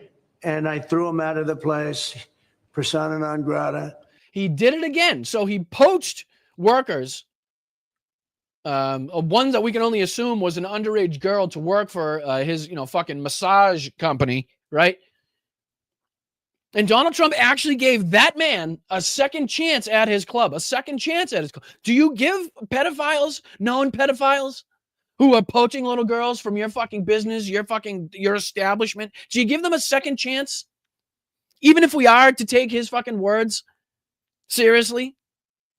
Which I'm not. I'm just saying, if we were to, in some way, let's just transport ourselves into Donald Trump's fucking, addled mind in this disgusting world that is Donald Trump's mind, and try to actually figure out what he's saying here. He's telling us that he gave the world's fucking most prolific pedophile a second chance at his club after he found out that he was poaching little girls that worked for Mar-a-Lago, for Donald Trump. Gave that guy a second chance. I threw him out. And that was it. I'm glad I did, if you want to know the truth. And by the way, I never went to the island. Oh, wow. They cut it off there. They cut it off. Well, that's weird, CBS. How you cut it off I know you said he called it a privilege, but I think it's a little more poignant when you actually show and play the president's words of him calling a trip, a vacation to Jeffrey Epstein's pedophile island, Little St. James Island, a privilege. Would have been a little bit more poignant, but it seems like cut him off just as he was about to say that. Now, this adds to a reason we heard from the White House last week in response to a different Epstein story where they said that the financier was kicked out for, quote, being a creep. We know that the two also had a dispute over real estate in the early 2000s. So they know he was a creep. Now, one can only assume that they knew what he was engaged in when they say they knew he was a creep, right? I mean, when you say he's a creep, there's a reason why you're calling him a creep, which means you know more information than just, hey, he's a creep. But you still allowed that man to frequent your establishment, to engage in your establishment, in your little fucking club, after you found out he had poached workers, young girls, from your fucking work. Go figure fucking on that one. And he's saying this in front of cameras at a meeting with the head of state, with our biggest ally, our closest ally, right? Holy shit. So this is just the latest reason. No, unfortunately, we can't. Unfortunately, this is the situation that we have fucking been put in, right? This is the reality that we now see ourselves in. The reality of having a pedophile president, a president actively engaged in the fucking biggest government conspiracy, the biggest government cover-up that we've ever seen, in order to distance himself, protect himself from the criminalities he was engaged in with some of the sickest individuals known to this fucking planet. So unfortunately, we can't go back to the normal stuff. This is the new normal, unfortunately. And again, I worked my ass off to try to get us out of this situation in order to, protect us from getting into this situation. But unfortunately, this is now where we find ourselves. So this is what we cover. This is where we find ourselves. I don't know what else. There's not much else we could say on that one, unfortunately. But I do get your sentiment. I get what you're saying. We also have to cover shit. There's so much here. All right, let's take a look at this. Why don't we take a look at this? Because this goes right along in line with everything else that we've been covering here. This is Christina Bobb on with Newsmax. And I want you to pay attention as to how she describes the way that the rich and powerful seemingly are getting away with murder in this country. And then I want you to put one and one together and see if that equals two, if we can figure out what administration is now responsible for what Christina Bobb is now talking about. And if you don't remember Christina Bobb, she is, I believe, one of Donald Trump's lawyers. I forget her exact involvement. I believe she was actually the one that was made to sign for the documents that Donald Trump took back to Mar-a-Lago. Now, correct me in the chat if I'm getting this wrong, but I believe she was one of the 2 lawyers that were made to have signed off saying that Donald Trump did give back all of the documents, all of the files that he had stolen and shipped to Mar-a-Lago. That was Christina Bobb, right? And then there was the other was a guy. The other was a male. I forget his name that was involved in it. Let me know in the chat. You guys are always much more up to speed than I am. You guys, my fact check is in there. But all right, I'll let the chat catch up. But let's play this just while, like I said, I'm letting that chat catch up. Petrazi says yes. All right, let's see here. All right, I'm going to put this on the screen. This is, again, Christina Bobb on Newsmax talking about this is the rich and powerful get away with everything, is what she says. Direct quote from Christina Bobb. And I wonder who's allowing the rich and powerful right now to get away with everything. Yvonne says, yes, you're right. Kathleen says, yes, you're right. Laura says, that's ours. All right, I appreciate you guys. Thank you. Thank you for keeping me on the straight and narrow. Thank you, Rox. Appreciate it. All right, let's hit this one, see where this takes us. For more, let's bring in Trump Advisory Board member and founder of the Last Stand Political Action Committee, Jason Meister, along with attorney at Judicial Watch, former Trump attorney and author of Defiant, Inside the Mar-a-Lago Raid, and the left's ongoing lawfare, Christina Bobb. Christina, I'll start with you here. You heard what David Schoen said. He said pretty much there's nothing there. Ghislaine Maxwell really has said everything she knows or that she's going. Was the other one named Evan something? Now I want to make sure I get this right. I think the other one was like Evan something, right? Let's see here. I'm reading behind the scenes. My apologies. Probably not what I should be doing. Evan Corcoran and Christina Bobb. All right, gotcha. Let's go, ladies and gentlemen. I appreciate it. I just want to make sure I got that right. Going to say that is accurate, but again, the drama continues. Well, I think it's appropriate to at least question her and try to look into this a little bit more. What the American people are tired of is this 2-tier system of justice where you have a woman convicted of horrible sex crimes, many against children, and yet there are no accomplices, there are no perpetrators. You have thousands of victims according to the file, and yet nobody is the perpetrator besides her who coordinated all of this. So I think that's a big head scratcher saying, wait a minute, are the rich and powerful getting away with something that, the rest of us, I'm still being prosecuted in the state of Arizona for a crime that never occurred. Sounds to me like she's directly questioning the Trump administration as to why not only are we speaking to this woman with the heinous crimes that she committed, why are we offering some sort of commutations or pardons to this woman with the sex crimes that she committed? But why is it seemingly like all of these rich and powerful people are getting off? Why don't we have the list? Why aren't we hearing about the people that were involved? Because they're rich and powerful? Man, who I don't know, who has the power in order to, maybe make something happen? Is it, I don't know, the guy that you work for? I'm not sure if she's still employed as a lawyer by Donald Trump, but definitely still in the Trump circle, definitely still a Trump acolyte.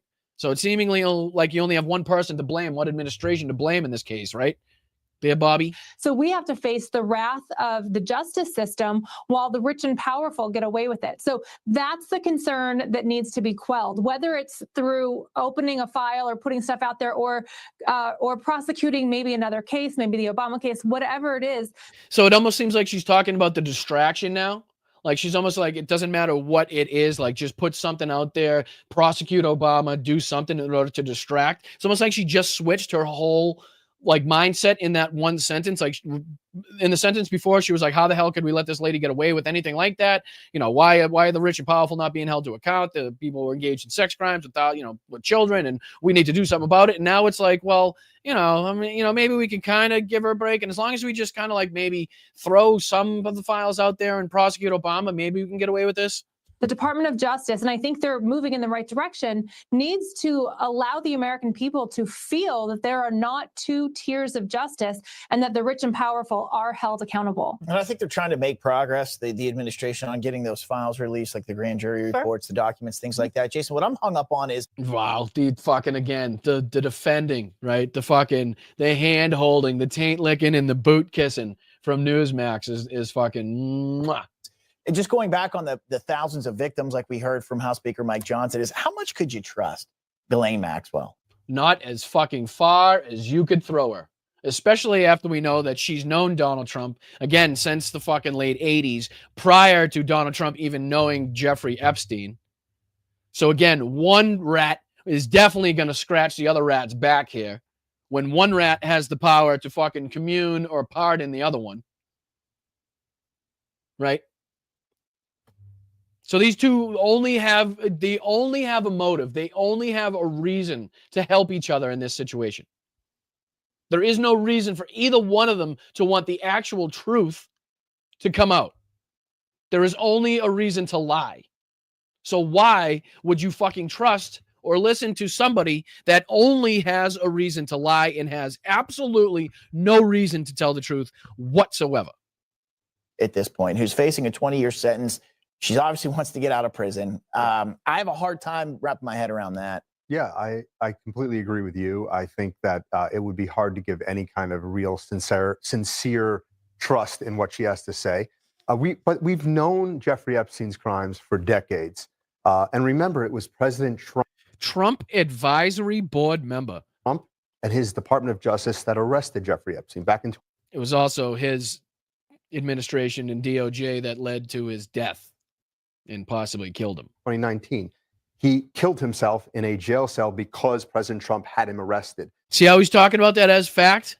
Now I can see where he's a Trump board advisory member. Now he's talking about that as fact. He's literally reciting the DOJ memo as a fact right now. So the idea that Trump is somehow implicated in this and the fact that Joe Biden and Merrick Garland had authority over these documents for 4 years and wouldn't release these, absurd. Yes. And then I have to say that the timing of the way the media is handling the Epstein files, just in advance of the Russiagate hoax and the declassification of all these documents that are coming in. Just advance of the Russiagate. So you're saying that the media had advanced warning, had some advanced notice that this fucking Russia thing was going to come back up, that all of a sudden Donald Trump was going to reach deep into his asshole and pull out Barack Obama as his next distraction. We were supposed to somehow anticipate that, and that's why we started talking about Jeffrey Epstein.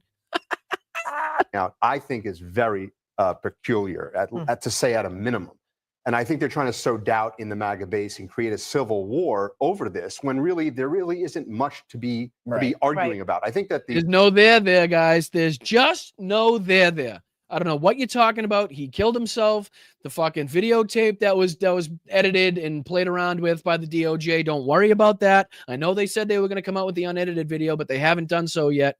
Which leads me to this, right? I mean, when you have people like this, let's see if I can pull this up for you guys. When you have people like this, saying shit like this. Hold on. Ready? I'm going to play this for you guys. I'm going to make sure you guys can see it. I'll put it big on the screen. So I don't know. Your browser has lost connection to your screen share audio. Try screen share again. Restart your browser if this connection continues. Okay, so let me stop that. Put myself on the screen. My apologies. I don't want to make it so you can't hear it. That's fucking no way to run a show, is it? So I'm going to put this. This is Andrew Schultz. Again, somebody that had Donald Trump, I believe J.D. Vance as well on his podcast. Somebody that was known for, towing the line, just kind of giving a really, really lackluster interview, no hard questions, just kind of, again, towing the line of MAGA, is now coming up to say at least what we're all thinking in terms of this. So let's just take a quick look at this. And I'm not heaping a ton of praise on him, but I just want to say when this guy's talking about, the spread or the threat and the split in the MAGA base not being there is no there. I'd like to present, evidence, evidence number one, case A, evidence A, number one here. Is Andrew Schultz and his crew here now talking about this. Yeah, check this out. Jeffrey Epstein cover-up, including a brutal roast of Kash Patel on a great new episode of Flagrant. Obviously, this whole blackmail ring that has tied in American presidents, Israeli prime ministers, the royal family. Now that we know that is completely false, and all these people were just good friends. Like Bill Gates going to someone who has already been convicted of pedophilia, just going to his house to talk business is like a normal thing. So you're telling me there's 1,000 girls that have been by Epstein and none of his cohorts. Correct. None of his cohorts. And again, you can tell they're being sarcastic. They got the tinfoil hats on here. And again, this directly goes back to the administration, the people in power, the FBI, the DOJ, the Trump administration. Just want to let you know that the split in the MAGA base is still ongoing. So they should be celebrated. None of them want to be. And they released the footage from the cell 2 floors down from them. They show the video with a minute missing. That minute, according to Pam Bondi, is from when the cameras like reset. So you know, like you got the footage and then it resets. So like basically the camera goes. That's a good recording device, Mark. Yeah. Like if you wanted a recording device to record every second of a day, just in case something happened, In a it very would high security probably be the highest security jail in the world. It would probably be pretty smart for there just to be a minute-long gap. Periodically, like over and over. By the way, a suicide watch section. Clearly taking the piss, right? Clearly taking the mickey out of fucking Pam Bondi's bullshit statement about this video. Again, clearly going at Pam Bondi, the Trump administration, for the bullshit distractions and obfuscation attempts that they've come out with. Right. And again, I'm not heaping any praise here. I'm just showing what people that have had Donald Trump on their podcast, that have said good things about Donald Trump, that tend to toe the line for MAGA and Donald Trump, are currently saying. Yeah. But you know that is you film your stand-up shows. All the time. You know, and you'll film and then 1 minute in the middle of your hour, it'll reset. Yeah, exactly. But they said that they're going to release footage from the day before and the day after to prove the minute misses every single day at the same time, because every day records. Oh, that's you can't doctor that in any way. Is there any way that they can get us the footage of the cell or of a cell close to his? Can we I don't see think the so. I people don't think moving prisons have around? surveillance like that. Again, literally going out as far as to be like, can we get the actual footage? Not being like, well, the DOJ released footage that didn't show us shit, that was clearly showing the wrong cell, that had time cut out of it, that was clearly edited, still had the bookmarks and the fucking editing marks in it, in the data. Like, can we, like, they're asking for the real shit, but not talking about and not really fucking putting one and one together as to be like, well, isn't it fucking wild that the DOJ would put out this, like, bullshit story of some bullshit video that shows us absolutely nothing? Like, shouldn't that make us think? I think they just film in the corners. Like, got it. Only corners. That makes sense. Only corners. Insulting our intelligence. Like, obviously the intelligence community is trying to cover it up. Obviously the Trump administration is trying to cover up. Okay, that right there really is the basis for the whole reason that I'm showing this. It's obvious that the Trump administration is covering this up, is why I play this, right? Again, not throwing flowers, not giving any praise, but this right here, let me see if I can get the whole thing. That's insulting our intelligence. Like, obviously the intelligence community is trying to cover it up. Obviously the Trump administration is trying to cover up. Something changed because they ran on this idea of exposing it all. All these guys had great ideas. Cockeyed Cash. He was ready to tear down the entire FBI office. Shut down the Hoover building day one. Day one. Them bitch still standing. And then he goes on Joe Rogan and he's like, listen, do you think if I had it, I wouldn't share it with you? Yeah, I do. I do believe that 100%, especially when you're staring at me like this, telling me that. Oh, Jesus, come on. Don't come after Cash like that. That's not right. That is just absolutely not right for you to come after Cash like that. I mean, he's probably something he's, just a nervous tick, probably. But anyway, to say that the Trump administration is clearly covering this up, right? To say that Kash Patel is clearly lying to us, Pam Bondi is clearly lying to us, the video is clearly bullshit. I mean, this is the split. This is what MAGA watches. This is what, a lot of what what a lot of MAGA watches. So when they're still, again, talking about the there's no there as it pertains to the split, the riff, the anger inside of MAGA in the shit that they watch, I call bullshit. I call bullshit on that one, right? All right, let's see here. So we did that one. Let's see here if I can go back. There's so much that I want to cover, because there's also, all right, let me check that one off because we did that one. There's also the Green Beret talking about the Israeli war crimes. We got about 20 minutes left.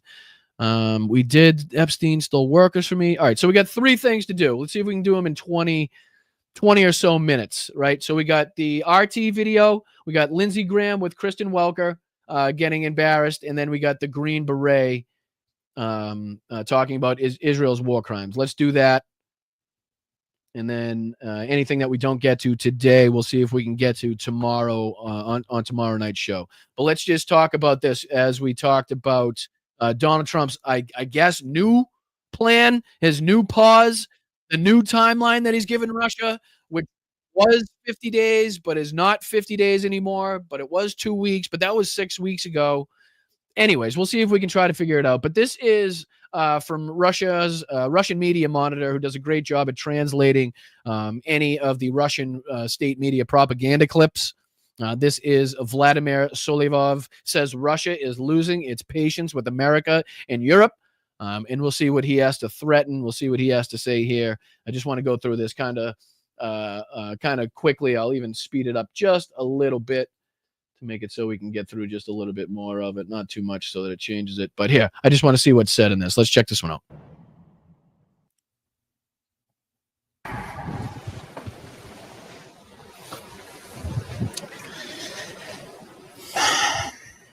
В НАТО в полной мере осознают, что отстали в военном отношении от нашей страны. У нас, правда, несколько иная точка зрения, и мы считаем такой взгляд натовцев несколько оптимистичным. То есть это та гонка, в которой очень важно не расслабляться, а продолжать. And I'm really dying to know what his response is to hear, like what he's going to say when he hears that Donald Trump again has changed his stance, the policy, the pause, the amount of time that he's given Russia. I think these are a few days backed up, maybe, because obviously he's got to take time in translating all of them and you know, putting it on the screen. I'm not sure. I'm sure that probably can be done quickly now with AI and shit, but I do think these are probably a day or two behind. This was posted 22 hours ago. So it's probably from the day before. So he probably hasn't had time to talk about Donald Trump's new stance that he's given either in 10 to 12 days or it is 10 to 12 days. We're not quite sure because the president didn't really specify and actually just really led to more confusion, more questions, what the fuck he was talking about. But yeah, so I'm dying to hear what Russian state media has to say about that. But let's just take a look at a few more minutes of this. Let's see. There was a minute here where he talks about somebody being the strongest army in the world, Russia being the strongest army. Let's see here, right here. Here we go. I'll fast forward it just a bit. Here we go. Мне, как еврею, про Австрию понятно. И Россия сегодня одна из сильнейших не только армий, но и стран в мире, как считают даже. Not only one of the strongest militaries in the world, armies in the world, but one of the strongest countries in the world. Imagine actually believing that. Imagine actually going out on Russian state television and fucking telling you people that while they're shitting in fucking dirt. They're shitting in holes outside of Moscow, outside of St. Pete, right? Outside of fucking, I don't know, name just one of their few major cities that they have that actually has, I don't know, potable water, you know, plumbing, heating, air conditioning, that type of stuff. Because it's not many places. And as soon as you get outside of those, what you think are modern places, it gets really fucking not modern really, really quickly. Уже англичане. И мы можем дать отпоры в небе, на земле и на море. И наш президент сегодня в день военно-морского флота напомнил, что наш флот – это часть ядерной триады, которая только наращивает свой потенциал. Loves talking about nukes, ladies and gentlemen. Loves talking about nukes. And this is a guy, again, we've showed clips of him before the war started. See if we can take you back here just a second. I probably don't have time to do it. But there is a clip I would suggest you to look up yourselves of Solyevov before this war even started, talking about how insane it would be, how stupid it would be for Russia to undertake a war against Ukraine. And now, again, is the man that brings up nuclear war, nuclear weapons, nuclear holocaust more than any person that's you know, engaged in this fucking conflict. Поэтому, когда я смотрю на всяких Рубио, на заявление Трампа. All right, so here he talks about a little bit of not only Marco Rubio but Donald Trump's statements. So this is a little bit of the meat that I wanted to get into here. So let's go. Hit that like button, guys. You're watching Blunt Politics. I'm Boston Brian. This is Russian state propaganda, and we're breaking it down. Когда они говорят, что кончается терпение и что надо будет применить силу, это наше терпение заканчивается. И это мы можем применить такую силу. So this must be in response to Donald Trump's original 50-day pause that he was giving Russia. This must be in response to the sit-down meeting. I forget if it was with the PM of, I forget which country it was now, but when Donald Trump was, you know, where he said, you know, the bullshit that Vladimir Putin says and where he tried to act tough, where he said he smiles to your face, but what he says doesn't mean shit.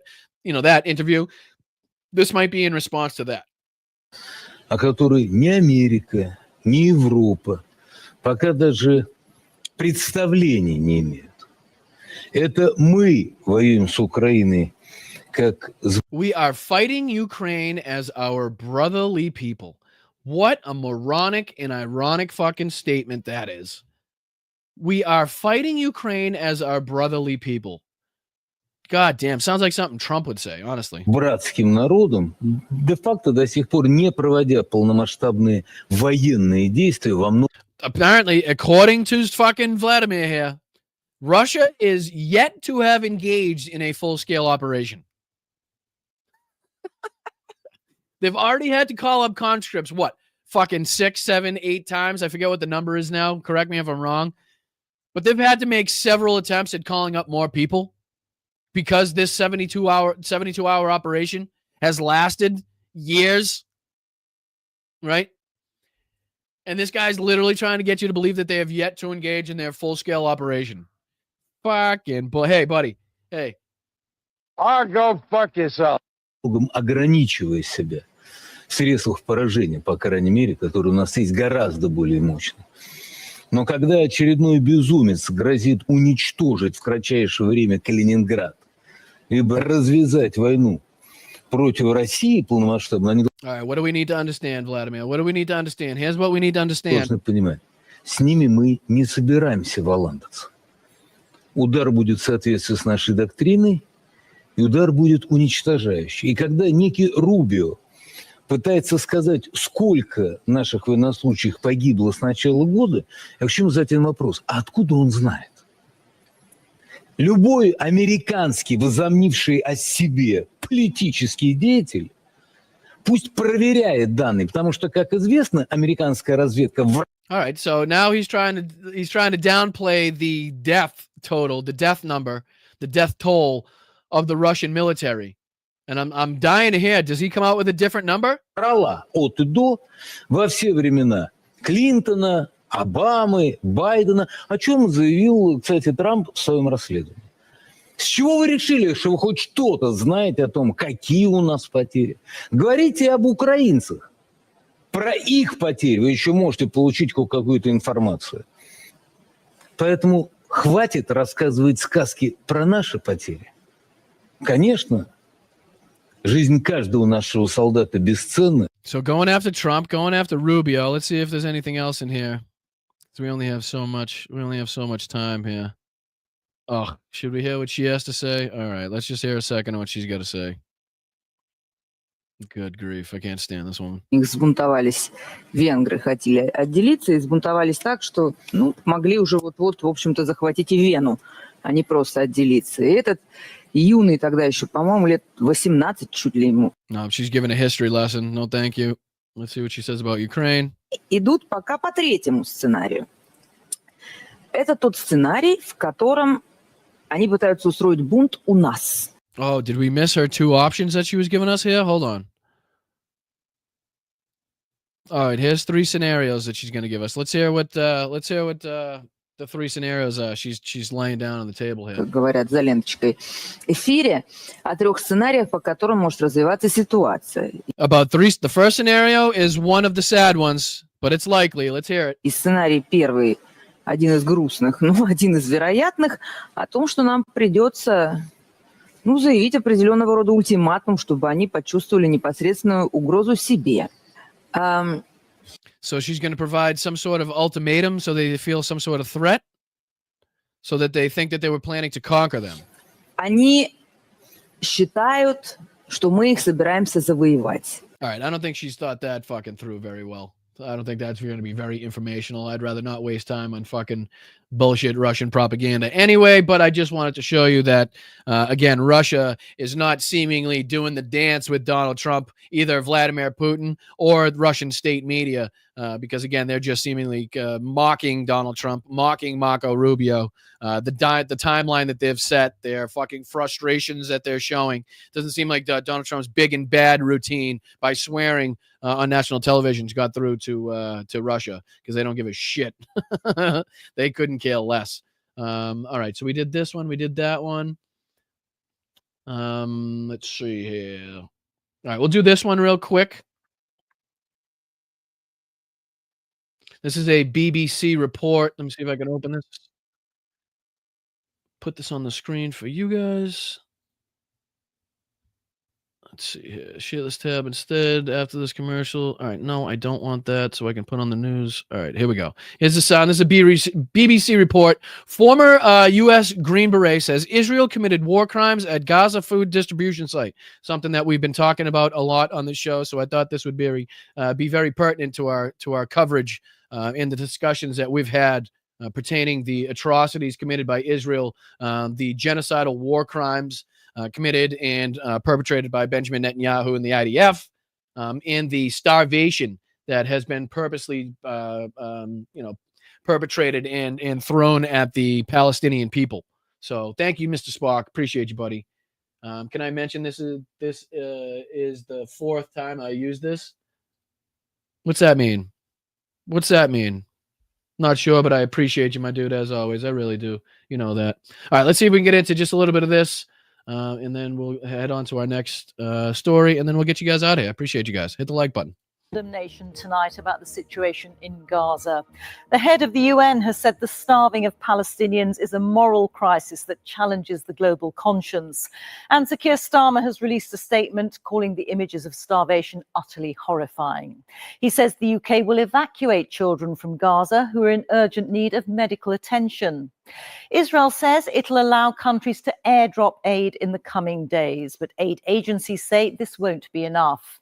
Israel controls the entry of supplies into Gaza. It says the starvation is not its fault, and it blames Hamas for stealing food. The BBC, like other news organizations around the world, is prevented by Israel from I should have got that. My fault, Spock. I'm slow. I haven't seen Monty in a while. It's been a while since I've seen an MP movie. My fault. I gotta brush up on my Monties. But I appreciate you, dude. Thank you. Reporting inside Gaza and from seeing for ourselves what is really going on. So we rely on trusted freelancers in the territory, and working with them, our international editor Jeremy Bowen sent this report from Jerusalem, and a warning: there are distressing scenes from the start. This image of a starving boy and his mother in Gaza has been seen by millions around the world. His name is Mohammed, he's 18 months old, and he weighs 6 kilos. His mother, Hidayah Al-Mutawi, has lost her home and her husband, who was killed, and Mohammed and many others will not survive much longer unless unrestricted aid starts flowing into Gaza. He can't stand up on his feet or sit because of the fatigue. We can't get baby formula for Mo because the prices are too high. I go from one hospital to another trying to get him formula, but I can hardly find any. Mohammed and his mother, Hidayah, were filmed by one of the trusted Palestinian freelancers we work with in Gaza, who are themselves starving. Israel does not allow international journalists to enter the territory.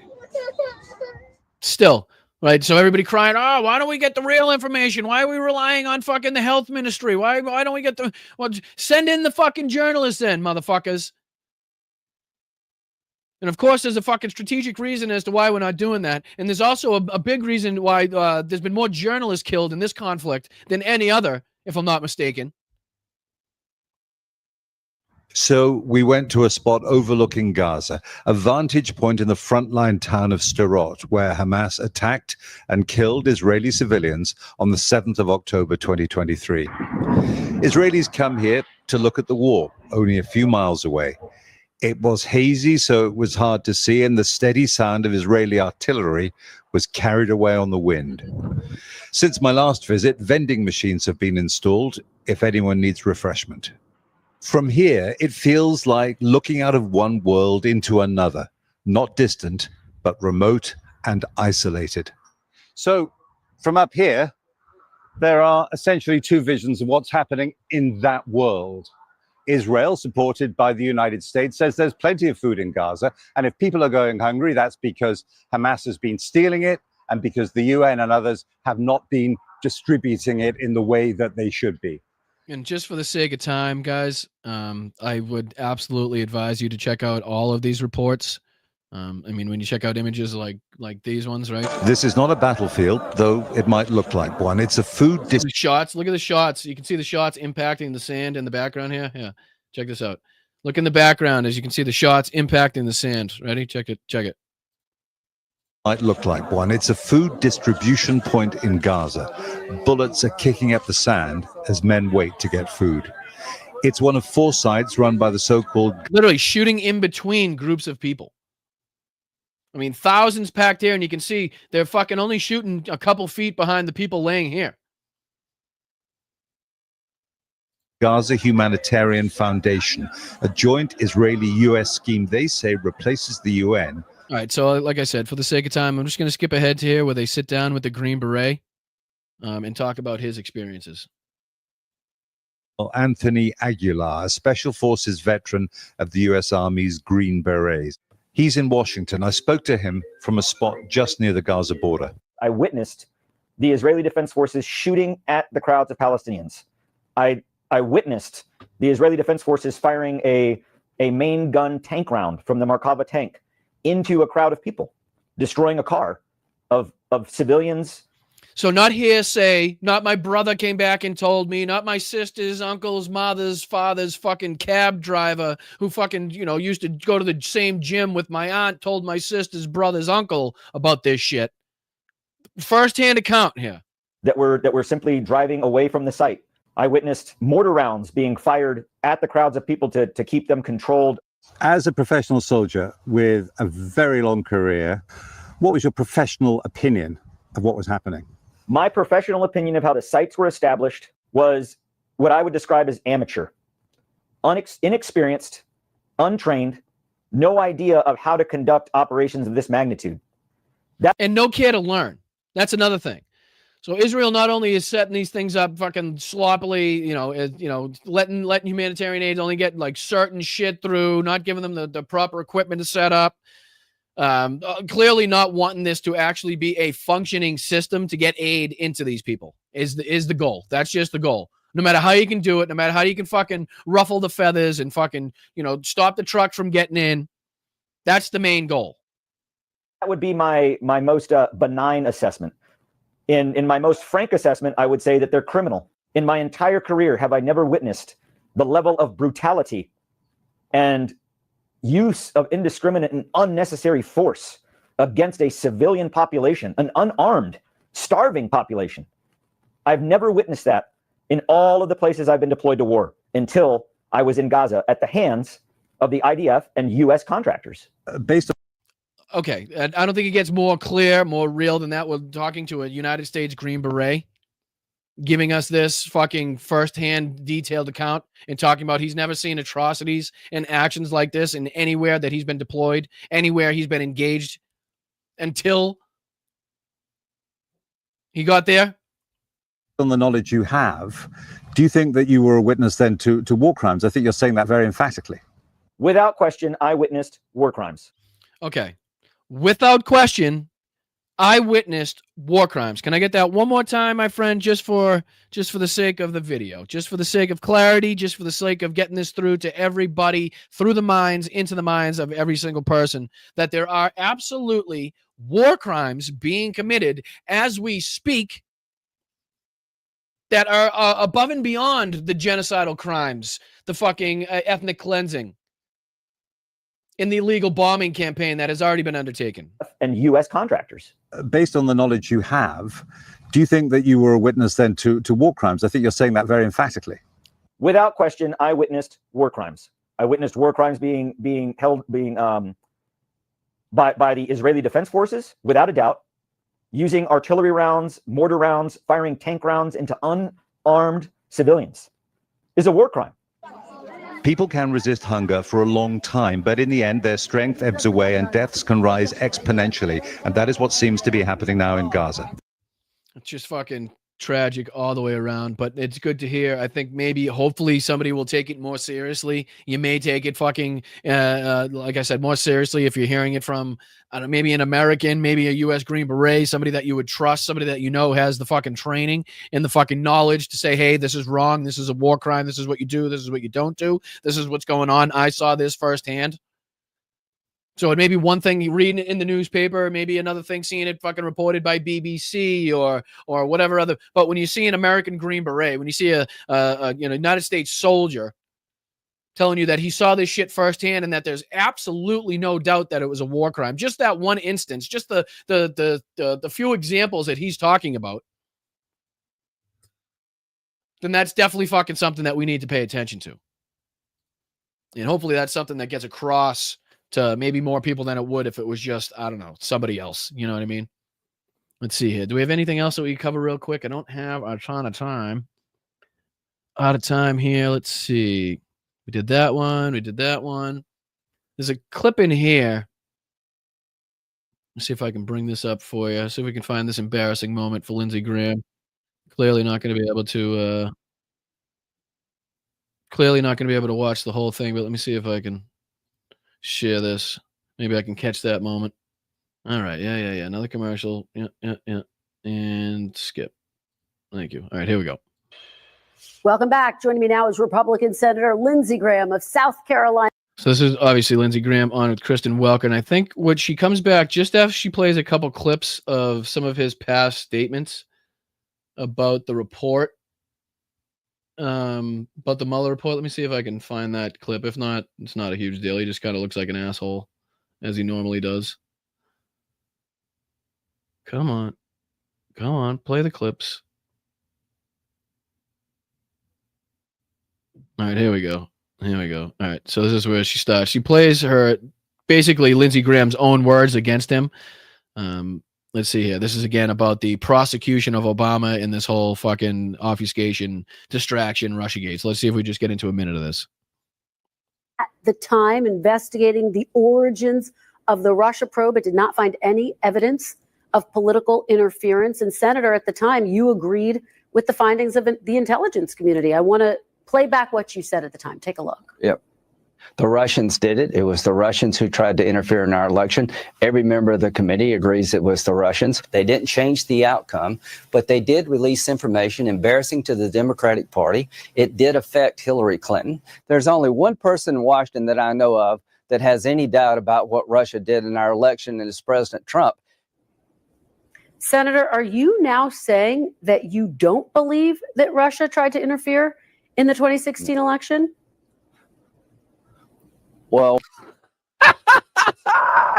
literally just for that little 2-second moment, that 1.5-second moment is the only reason I'm playing this clip. Just for that, like check. Can we get that one more time, Linz? Give me that one more time. Give me that one more. Come on. To interfere in the 2016 election? well, she literally just played his words. what I am saying is that you left a lot out here. It's called the Horowitz Report. All right, sorry. I know we ran out of time. There's a couple things that I'll cover tomorrow on the show that we didn't get to today. We'll see if we can watch that Tim Pool video. There's a few things that Yvonne sent me that we got to get to. There's a couple memes I think Alyosha sent over. So we'll get to those tomorrow night on the show if we can squeeze in some time, because there's so much that happens on a daily basis. There was also the audio from this from the Trump Force One. It's strange that I hope you had a good time in beautiful Scotland. Did a lot of work. So this was put out actually by the White House YouTube account, Press Trump Gaggles with the Press, on Air Force One, July 29, 2025. Why it's not video, I'm not 100% sure. But we'll see if there's anything, if he's asked about anything Epstein related on this one. I did. Yeah, I think windmills are a disgrace. I think they hurt everything they touch. They're ugly. They're very inefficient. So clearly it gets into the windmills.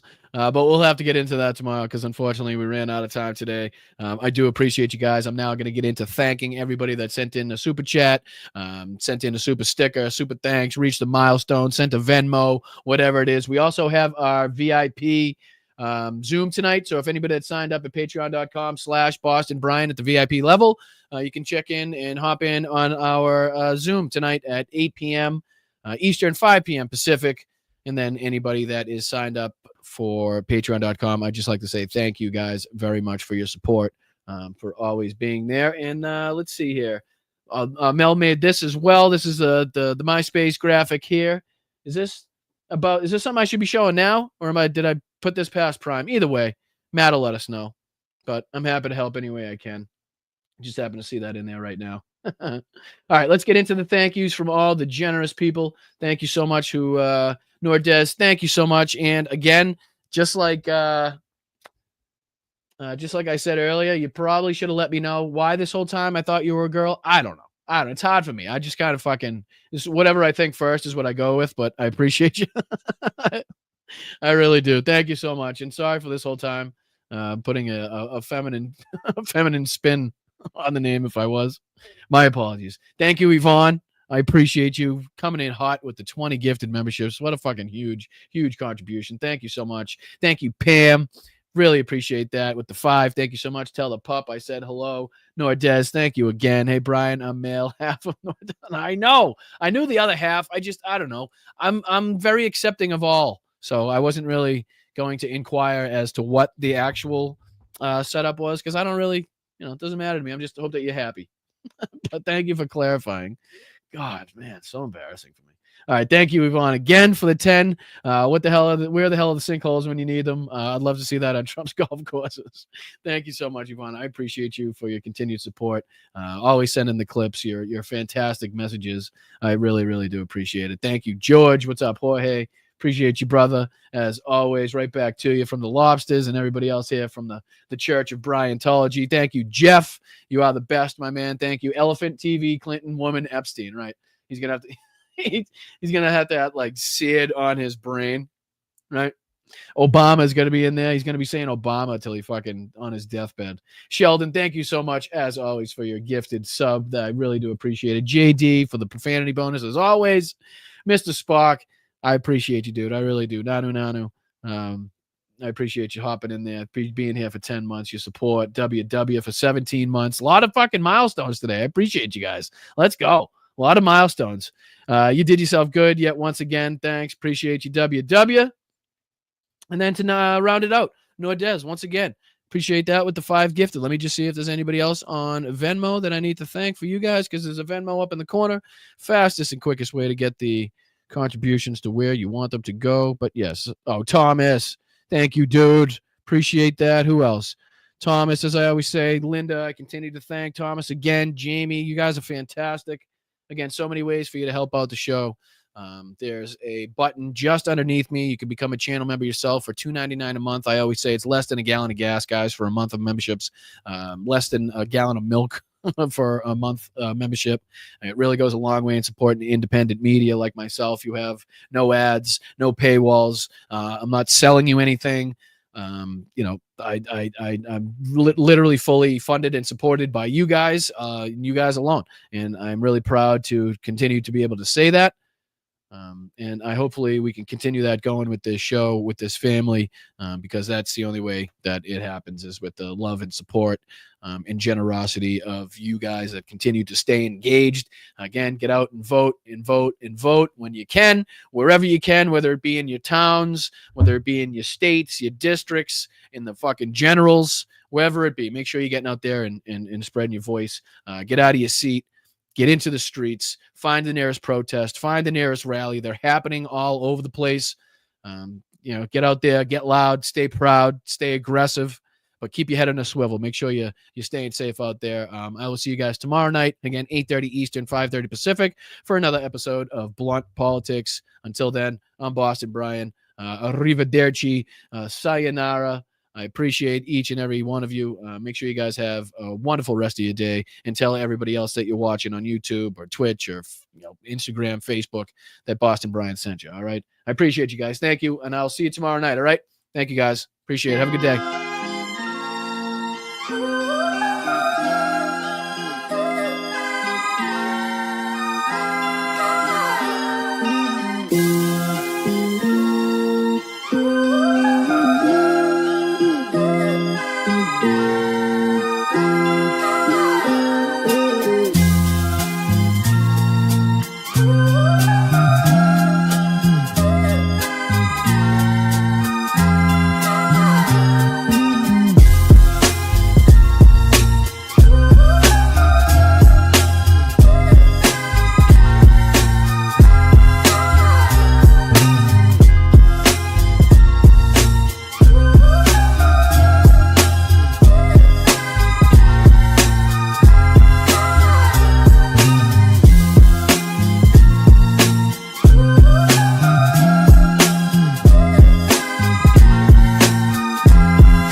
when you ran out the healthy arms. You ran out of really healthy. They had great arms, but they ran out. It's called sports. It's called baseball in particular, and pitchers, I guess you could say, in really particular.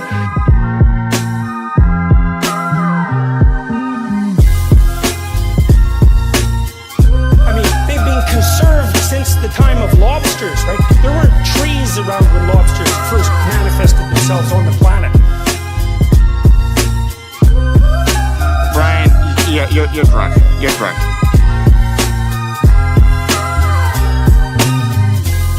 It feels so lovely to be here tonight. What a beautiful, give yourselves a round of applause. You're so lovely. Everyone's so lovely.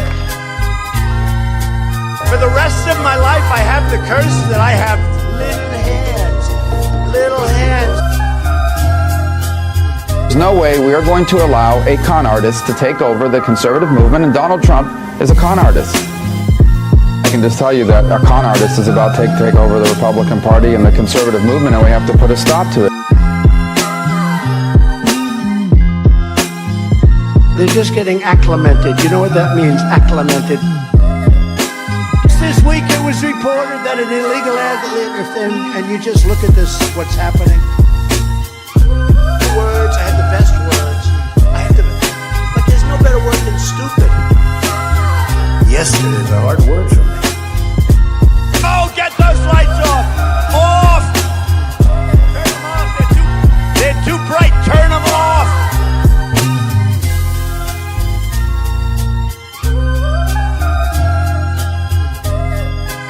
Our army manned the air.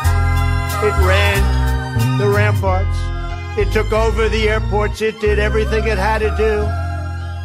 Gettysburg, what an unbelievable battle that was. The Battle of Gettysburg, what an unbelievable, I mean, it was so much and so interesting and so vicious and horrible and so beautiful in so many different ways. It represented such a big portion of the success of this country. Gettysburg, wow. I go to Gettysburg, Pennsylvania to look and to watch. Or go fuck yourself.